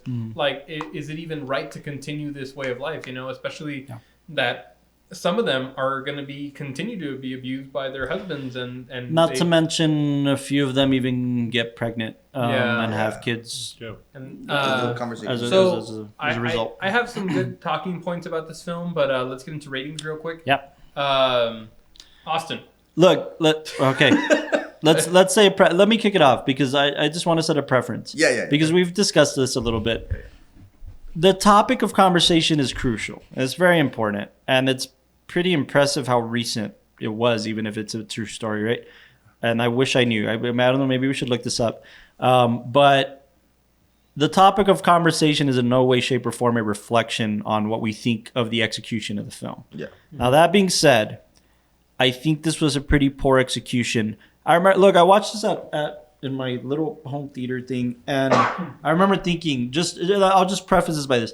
I remember watching it, and I'm like, is my bulb giving out? Why is it so dark? Why does the lighting looks really bad? The execution, it looks dusty. I understand why. Yeah. I understand the intention, but this isn't the Dust Bowl, man. It didn't have to be shot this way. I mean, ultimately, so just the execution of the film wasn't the best. The pacing, it's paced like a snail. I'd give it a 7. I think the topic of conversation is great. The performances are pretty great. The dialogue is pretty great. The execution of the actual film itself, I think, was pretty poor. And I don't think it necessarily belongs on this list. The same way I don't think Top Gun belongs on this list. So Elvis. or Elvis. Yeah. So I'll give 7. it a 7.5, just because I'll talk more about it right now, but 7.5. I'll give it like a 6.5. 6.5. Yeah. Austin? So before I do it, I found a little something regarding if it's based on a real story or not. Yeah. So Polly has been clear that her story is fiction, but it's based on a novel by Miriam Toews, a Canadian author who grew up in a Mennonite family. Okay. Before the book and the film, there was a real community where women woke up with foggy memories of physical pain. Okay. So loosely based. Okay. Yeah. I mean, that's an interesting Inspired. point of conversation Okay. for sure. So Again, So we're not directly offending anybody in terms of like No. if it actually happens. Yeah. So, I mean, Not at all. just the direct execution of the film. Yeah, it's 7.5. yeah. Miguel, And by what's your rating? So It's far. about and by the right. way, look, not for anything, but even the Academy must feel this way because this is the lowest nominated film, I think, right? Only got 2 nods. I think the other ones were what, maybe 5, 6 and above? I think just Triangle Sadness was the last one At at 4? 3. At 3. So you Yeah, definitely everything think it's else got a political, lot right? of love. Well, I don't know. Avatar had 4. But they had Listen, to fit that in. I don't know and if then it's political. Because Babylon. 3 of the 10 films we just talked about, including this one, didn't belong here. What are the other 2 political choices too? No. I don't know. I don't think I it's think super political, hard political. What's rough is that I think the acting really does kind of like elevate it. Yeah, For it does. sure. The The acting does. dialogues, The I acting. think, are what making this a really strong The script picture. was strong, so maybe it deserves a screenplay nod. Yeah. Best I don't know that. Picture. Yeah, not best picture. Well, that's the I thing. think I think adapted. for subject matter, Yeah. that's what's really helping it for best picture because Yeah. the performances are strong and the subject matter. So yes, in short, the politics.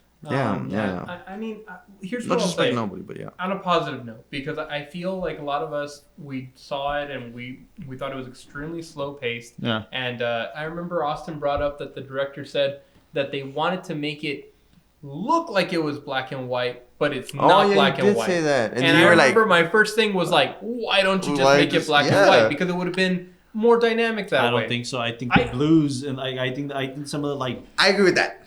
like I agree it with felt when I could see the picture, it felt like dawn.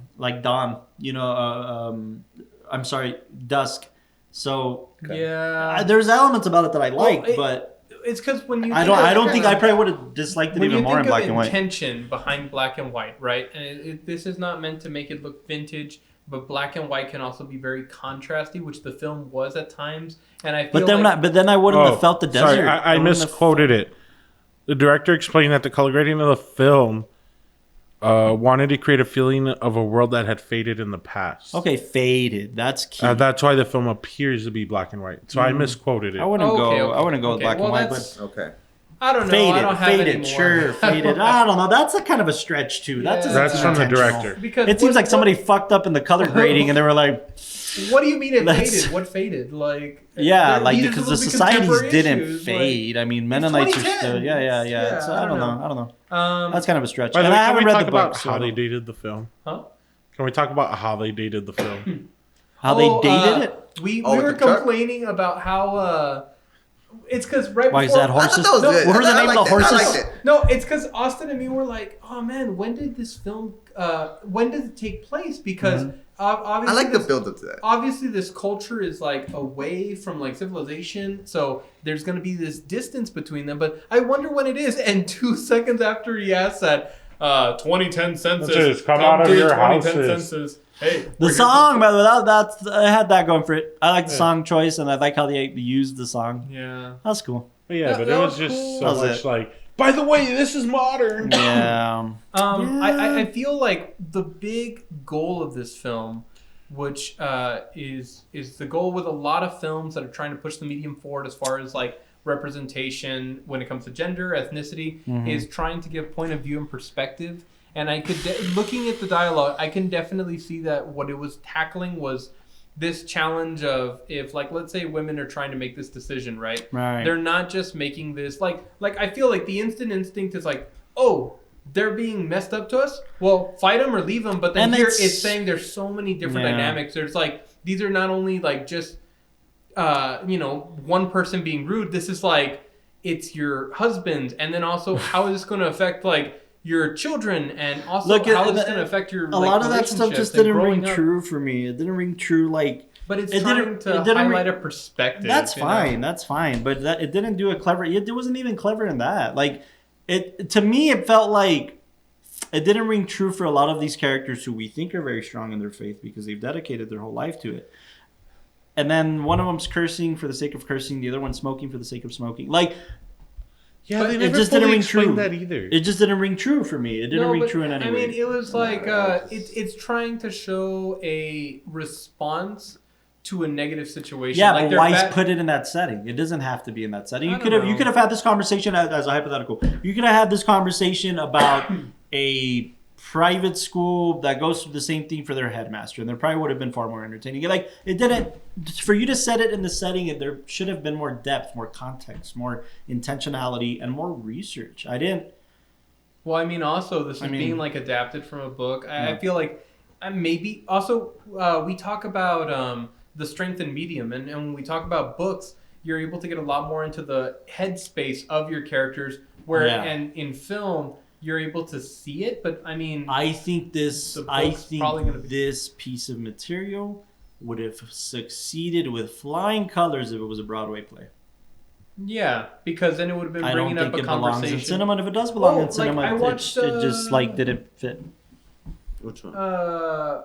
Real women have curves. The America Ferrera thing. Yeah, well, I watched the play for it Oh, at okay, the okay. UTEP theater, Gotcha. and again, it's talking about certain subject matter and the difficulties that women deal with, and also like trying to find your place in a certain time because of like having children, getting married, stuff like that, and where this one was tackling a lot of the themes of like Being forced into that. A yeah, little. being forced into these boxes. Like they were even saying, there was parts of the dialogue I found were really strong where she mentions like, we haven't asked the men for anything. I barely asked them to like pass the salt, and she lists all the things. Those were strong elements. They're fun moments. Too. But I mean, they're it's like for heartwarming those that were moments. there, they're just the Look, film didn't. That's why, pull. yeah, and that's why I say that the top two things that this thing has going for it, the writing and the performance. That's why I think it would have just been an amazing play.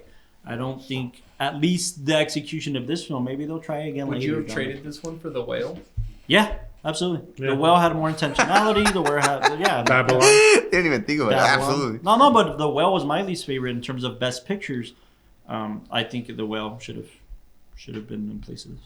I think it had way more intentionality. The Whale was written as a play too, right? So it could have been. Yeah. I think it was a play. And then Sure. Aronofsky got the rights or something like that. Yeah. So even that felt more entertaining, more dynamic, more intrusive to like family dynamics of him and his daughter. Yeah, no, dude. Yes, I would have picked the Whale. I'd open it up for this discussion. And it sucks, man, because I get it. All women lead, women director. I get you. I'm with you. Well, that's what I was gonna bring up. Like, Yeah. I mean, a subtle elephant in the room is Yeah. that we're all men. Yeah. So Yep, absolutely. This That's a good point. It's a great point. It's a big.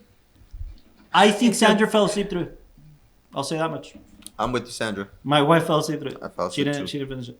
And that's And the this challenge. was the I was film not she was enough. looking forward to the most because she likes Mennonite culture and she likes to study different religions, different like shit. yeah. And she culture, still like- fell asleep. She I fell wanna- asleep through it I was- really early on, like maybe 20 minutes in, she fell asleep. Yeah. So I was dozing off. yeah, so I mean, I would love to hear more, I guess, women filmmaker perspectives Yeah. on this film because, sure, it's a subject matter that I can definitely see it hitting home in a lot of other facets in women's life.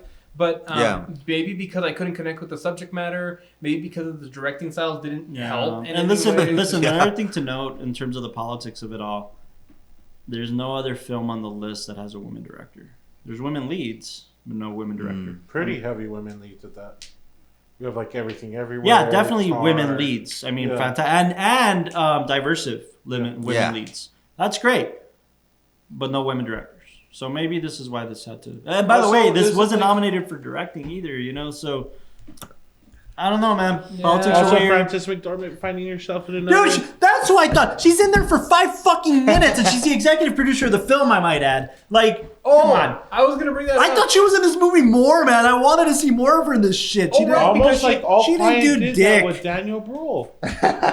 because like she comes out for like a little bit. I was and then thinking it's of like a her, really Austin, when I mentioned that. It was her that I was fucking thinking It of. was like a really strong, like kind of monologue and performance, and then leaves, and then we see her at the end of the film, and she looks. And She's like oh. nodding. Why didn't she play one of the other characters? She would have been great for any one of those characters. Oh, Well, I mean, yeah. of the older ladies. Also, I think this is just to keep McDormand's streak of like getting like Oscar Yeah, maybe, nominations. She because- just won one, yeah, man. like Let it go. Nomadland, Three Three Billboards, Billboards. this one. It's because there was no roles for her in McDonough's film, in Banshees. So she's like, all right, I'll just make my own then. Yeah, I'll make my own Oscar film with black. Yeah.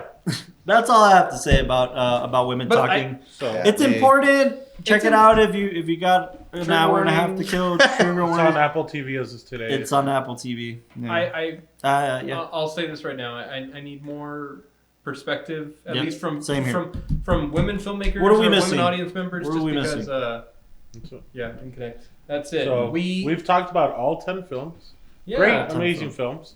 Now, Amazing what we want to do is each person tells who you think is going to win Yeah, and what that's their right. personal favorite is. Yeah. Personal favorites and who you think is going to win. Start with Miguel. who I think is gonna win. Who do you think is gonna win, and what was your personal favorite? Or who would you want to win, and who do you think is gonna win Who I for Best want to Picture? win is Talking to the everything. microphone. Who I want to win is Everything Everywhere All at Once. Who I think is gonna win is Everything Everywhere All at Once. Okay. All right, Solid choice. Austin. Shit, can I get the movies again? Because I can't reach my phone. You want the list? I want Yeah. Banshees to win. I know it's not going to. Okay, nominees: All Quiet on the Western Front, Avatar: The Way of Water, The Banshees of Inisherin, Elvis, Everything Everywhere All at Once, The Fabelmans, Tar, Top Gun: Maverick, Triangle of Sadness, and Women Talk. I think Miguel should be an announcer for the show. I was about to say, it's like, He didn't read it very, like- Yeah, he read it like the way you would hear it on Yeah. the thing. I have no I idea, really, dude. I have really- no idea. Want Banshees to win. Best Picture. Best Picture. Why It was you my don't think it's personal gonna- favorite. Who do you think is gonna win? I think Tar's gonna upset. Nah. Ooh. Dear that's God, a- I hope so. Nah. that's a I think so. spicy One. We've had it happen. Spicy one. We've had it happen. Oh yeah. The spicy But- star. In previous years, when we have had it happen, it has been an upset. Yeah. It has been like a fuck. And La La Land. Yeah. La La Land. What was the other one? Oh yeah. The Green Book. Yeah. Over what? What did it win? Shape Over? of Water. Shape of Water. No, Shape of Water won. No, it won Best Directing. I don't think it won Best Picture. Yeah, what was the year the Green Book Yeah. won? Because I remember. What was it Green Book? Was it What the hell Roma? was that? Yeah, it was It was Roma. Roma And because then it won Best Directing and Best Roma International. should have won. Yeah, And you know Roma what? should've Just won like Best the year Picture. Parasite won, that was an upset because something else was getting a lot of love that year too. Parasite. It was and, The Irishman. It was. I probably was. I think it was 1917. Oh yeah. Yeah, and I think everybody went into the Oh. Oscars thinking 1917 was gonna Right, win. right. Yeah, because 1917 was winning everything, everywhere, all at once. Mm. And Parasite, what took it? yeah. So I genuinely do think Tari's gonna take it, But you want Upset. Banshees. but I want Banshees to win. Man, a lot of good films in all directions. Jeez. I'll say this for sure. I think everything's gonna take it. I don't see an upset right now with everything that's happening. What I would like to win, man. Elvis. Say it with your chest. No, I'll say Elvis. Let it go, Castro. I don't know if it's just that I saw it super recently and it's really hitting me, but I loved All Quiet and Really? I thought you were gonna say Triangle. I love Triangle as like that's my kind of niche in films and Uh-huh. films that are big talking pieces. But I You was see, I'm with you, man. I don't think it deserves. the but time- the but time of the love it's getting. I watched All Quiet and I was I happy. love the cinematography. I love how I connected with the characters. And then even that, there's talking pieces in the way that like during certain scenes you feel that human moment of like, oh man, I messed up and like, what's this for? And it's for nothing. And I Fuck I that was- farmer kid. yeah. Do you have utensils? Let me go next and say you finish. No, never again. You're getting pipe cleaners from now on. All right, fair. So All Quiet, you think is gonna be the upset, but everything is your. Yeah. Carlos, or you want to go last? Yeah, he's He gonna go asked last. me Yeah, to yeah. go So you next. can wrap it up. Obviously, everything, everywhere at once. Gonna win. Is gonna win. But I really, really, really like the Fabelmans. I'm glad you're fighting for that one, dude. Because I when I just- watched it, I was like, "Holy shit!" this is- I just don't know why. I think it's the Steven Spielberg effect. Like, Yeah, it's yeah. Steven Spielberg, right? That one or Triangle of Sadness. I really like those two films. Those are my two favorite films. Fair. I mean, like Dalal said, there's been a plethora of great films this year. This is a damn good Oscar year, and Yeah, I'm I very wanna happy that own that's the case. And both I'm very films. happy that next year we're even looking at a better fucking year. Christopher Nolan's Oppenheimer. Wes Anderson has two Ooh. pictures coming out. That I don't think they're gonna get love. They Well, never get love. You're right. but- They'll never get love. But I'm- he's I'm got gonna- two, man. He's got two. Ugh. Obviously, Martin Scorsese has Killers of the Flower Moon coming out. There's a few more. Guy Ritchie's gonna come out with a. No? You think Michael B. Jordan Damn can it! get love? Miguel, look over No, but something. Miguel said it was pretty great. I keep hearing great things about Yeah, it. he says it's pretty good. He says his directing chops are actually really up there. That's what I'm saying. You Yeah, think he's this gonna is get Guy love, Ritchie or called he's gonna get love? Operation. Oh, Creed? Yeah, Creed 3. But no, man, like I know I'm forgetting some films, but it's gonna be a damn. Well, good let's be year. honest. Killers and Oppenheimer are gonna Oppenheimer, dude. I think Spielberg is up for a film too. He's always. No, I think he's got a next one. Anyways, so just that's gonna be a great year. That being said, I do think Everything Everywhere All at Once is gonna take it, and I do. You know what? I do think it deserves it. However, I really want Tar to win. I do think Tar. I think both films. For Best Picture, though? Yes. Dude, I wanted to say Actress Tar for too, sure. but I did want to give the love to All Quiet. Just like for me, man. Like I liked it. I liked it. What's another one that's coming out? Is just reminded me because of the composer front. Maestro. Bradley Cooper. He's directing and acting. That's right. I think Leonard Bernstein. One of the and then Air's coming out this year too. Maestro. Air, the Matt Damon, Ben Affleck picture. Oh, dude, I was talking about that in my Barbie's class. Barbie is coming out. Hey, man. That's it's gonna be Noah Baumbach interesting. and Greta Nah. Gerwig. Yeah. I'll give it a chance. It's gonna be a good year. It's gonna be a good year. My point is, I think the two that I picked, ultimately, in their own way, excites me for cinema in the future. And I'm not just That's palming good. No, off that's good. Scorsese, but they both are pushing cinema forward. Beautiful. Oh, I forgot. We're getting the Wonka film this year too. Oh, that's right. And also Dune Who directed that? Dune? Part 2. No way, it's coming out. Who directed Wonka? Was it Burton? No, it couldn't have been Burton. It doesn't feel like Tim that. Allen. Paul King. Hawking. But it's Timothée. Like Also, I think we're getting Chalamet. we're also getting a Snow White. Rachel Zegler. And also, I think a Powerpuff Girls live. Oh, I think it might.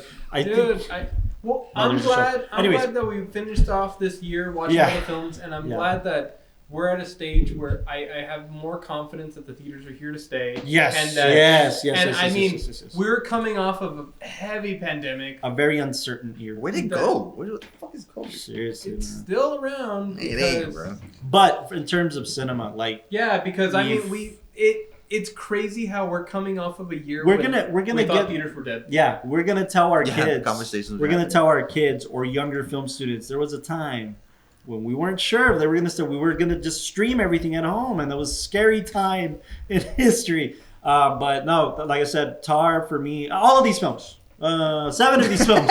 7 of these films make me excited for. Which is the third? Yeah, which 'cause is I the know three there's- that- Women don't. talking. No, Top Gun. Top Gun. Top Gun. Women talking. Elvis. And Elvis. I don't know. Elvis should have been seen in the cinema too. Anyways, stay tuned for our live watch along, the TowerCast Network live watch along. We're gonna watch the Oscars, Where are you and like going? it's gonna be fun. Oh, get Mr. Milwaukee in here. So finish this off, dude. By the way, if you stuck around for the 3.5 hours, thank It you. was 3.5. Jeez, we're hoping for 2. I'm sorry. Thank you guys for sticking around, and just stay tuned on our Facebook and Interns YouTube for closing it everything. up. Customer, move a little this way, please. There you go. Get out And of here. then final words of advice. It's a big Um, moment, big. It's a big moment. talking to the microphone. Talking to the microphone. Can you reach it? Oh shit, I thought he was standing. Man, you're. You know, just to let you know, we're on the second floor, and it's so easy. There's a window out here, so Tell them Elvis just saying, sucked. just saying. Say Elvis sucked. It's fine. yeah, Elvis did. You know, I drop it to a 4. No, but seriously, thank you guys for sticking around, and we appreciate you guys listening to us talk cinema. Come talk cinema with us. You Yes. can live chat on the stream. We're going to be taking comments and just perspectives on everything. So come talk to us on the live stream. It's going to be a lot of Can't fun. wait to hear. I mean, all the winners next week. That's crazy. So yeah. Academy Less than a Awards. Academy Awards. Sunday. Sunday. Thank you guys for tuning in to the WatchTower podcast. Stay tuned. We are doing the next episode that's going to release is obviously the live Babylon. stream, and then we're doing Babylon. So Hashtag snub. hashtag it's been And recorded. soon, eventually, the cable guy. Yeah. We're working on the makeup day for the live at the Film Cafe. So stay tuned for that. But thank you guys for tuning into the WatchTower and join us on Oscar Sunday. Big day. Super Bowl. Our Super Bowl is here. I don't think you can say that. That our Super Our Bowl's here. really cool big game party. Yeah, Super Bowl's trademarked by Pepsi. Everything's straight. Every film we just listed is trademarked. On No, us. but genuinely, like, you cannot say, like, No, you Super can't. Bowl. Well, then you bleep me out. World Cup. Make it like a World Cup. Is it World Cup? No, it's the big filmmaker's salad big bowl. game. Yeah. How about it's the Oscars? That's all we gotta say. It's the big. Take care, everybody. Later. Good night. Love you guys.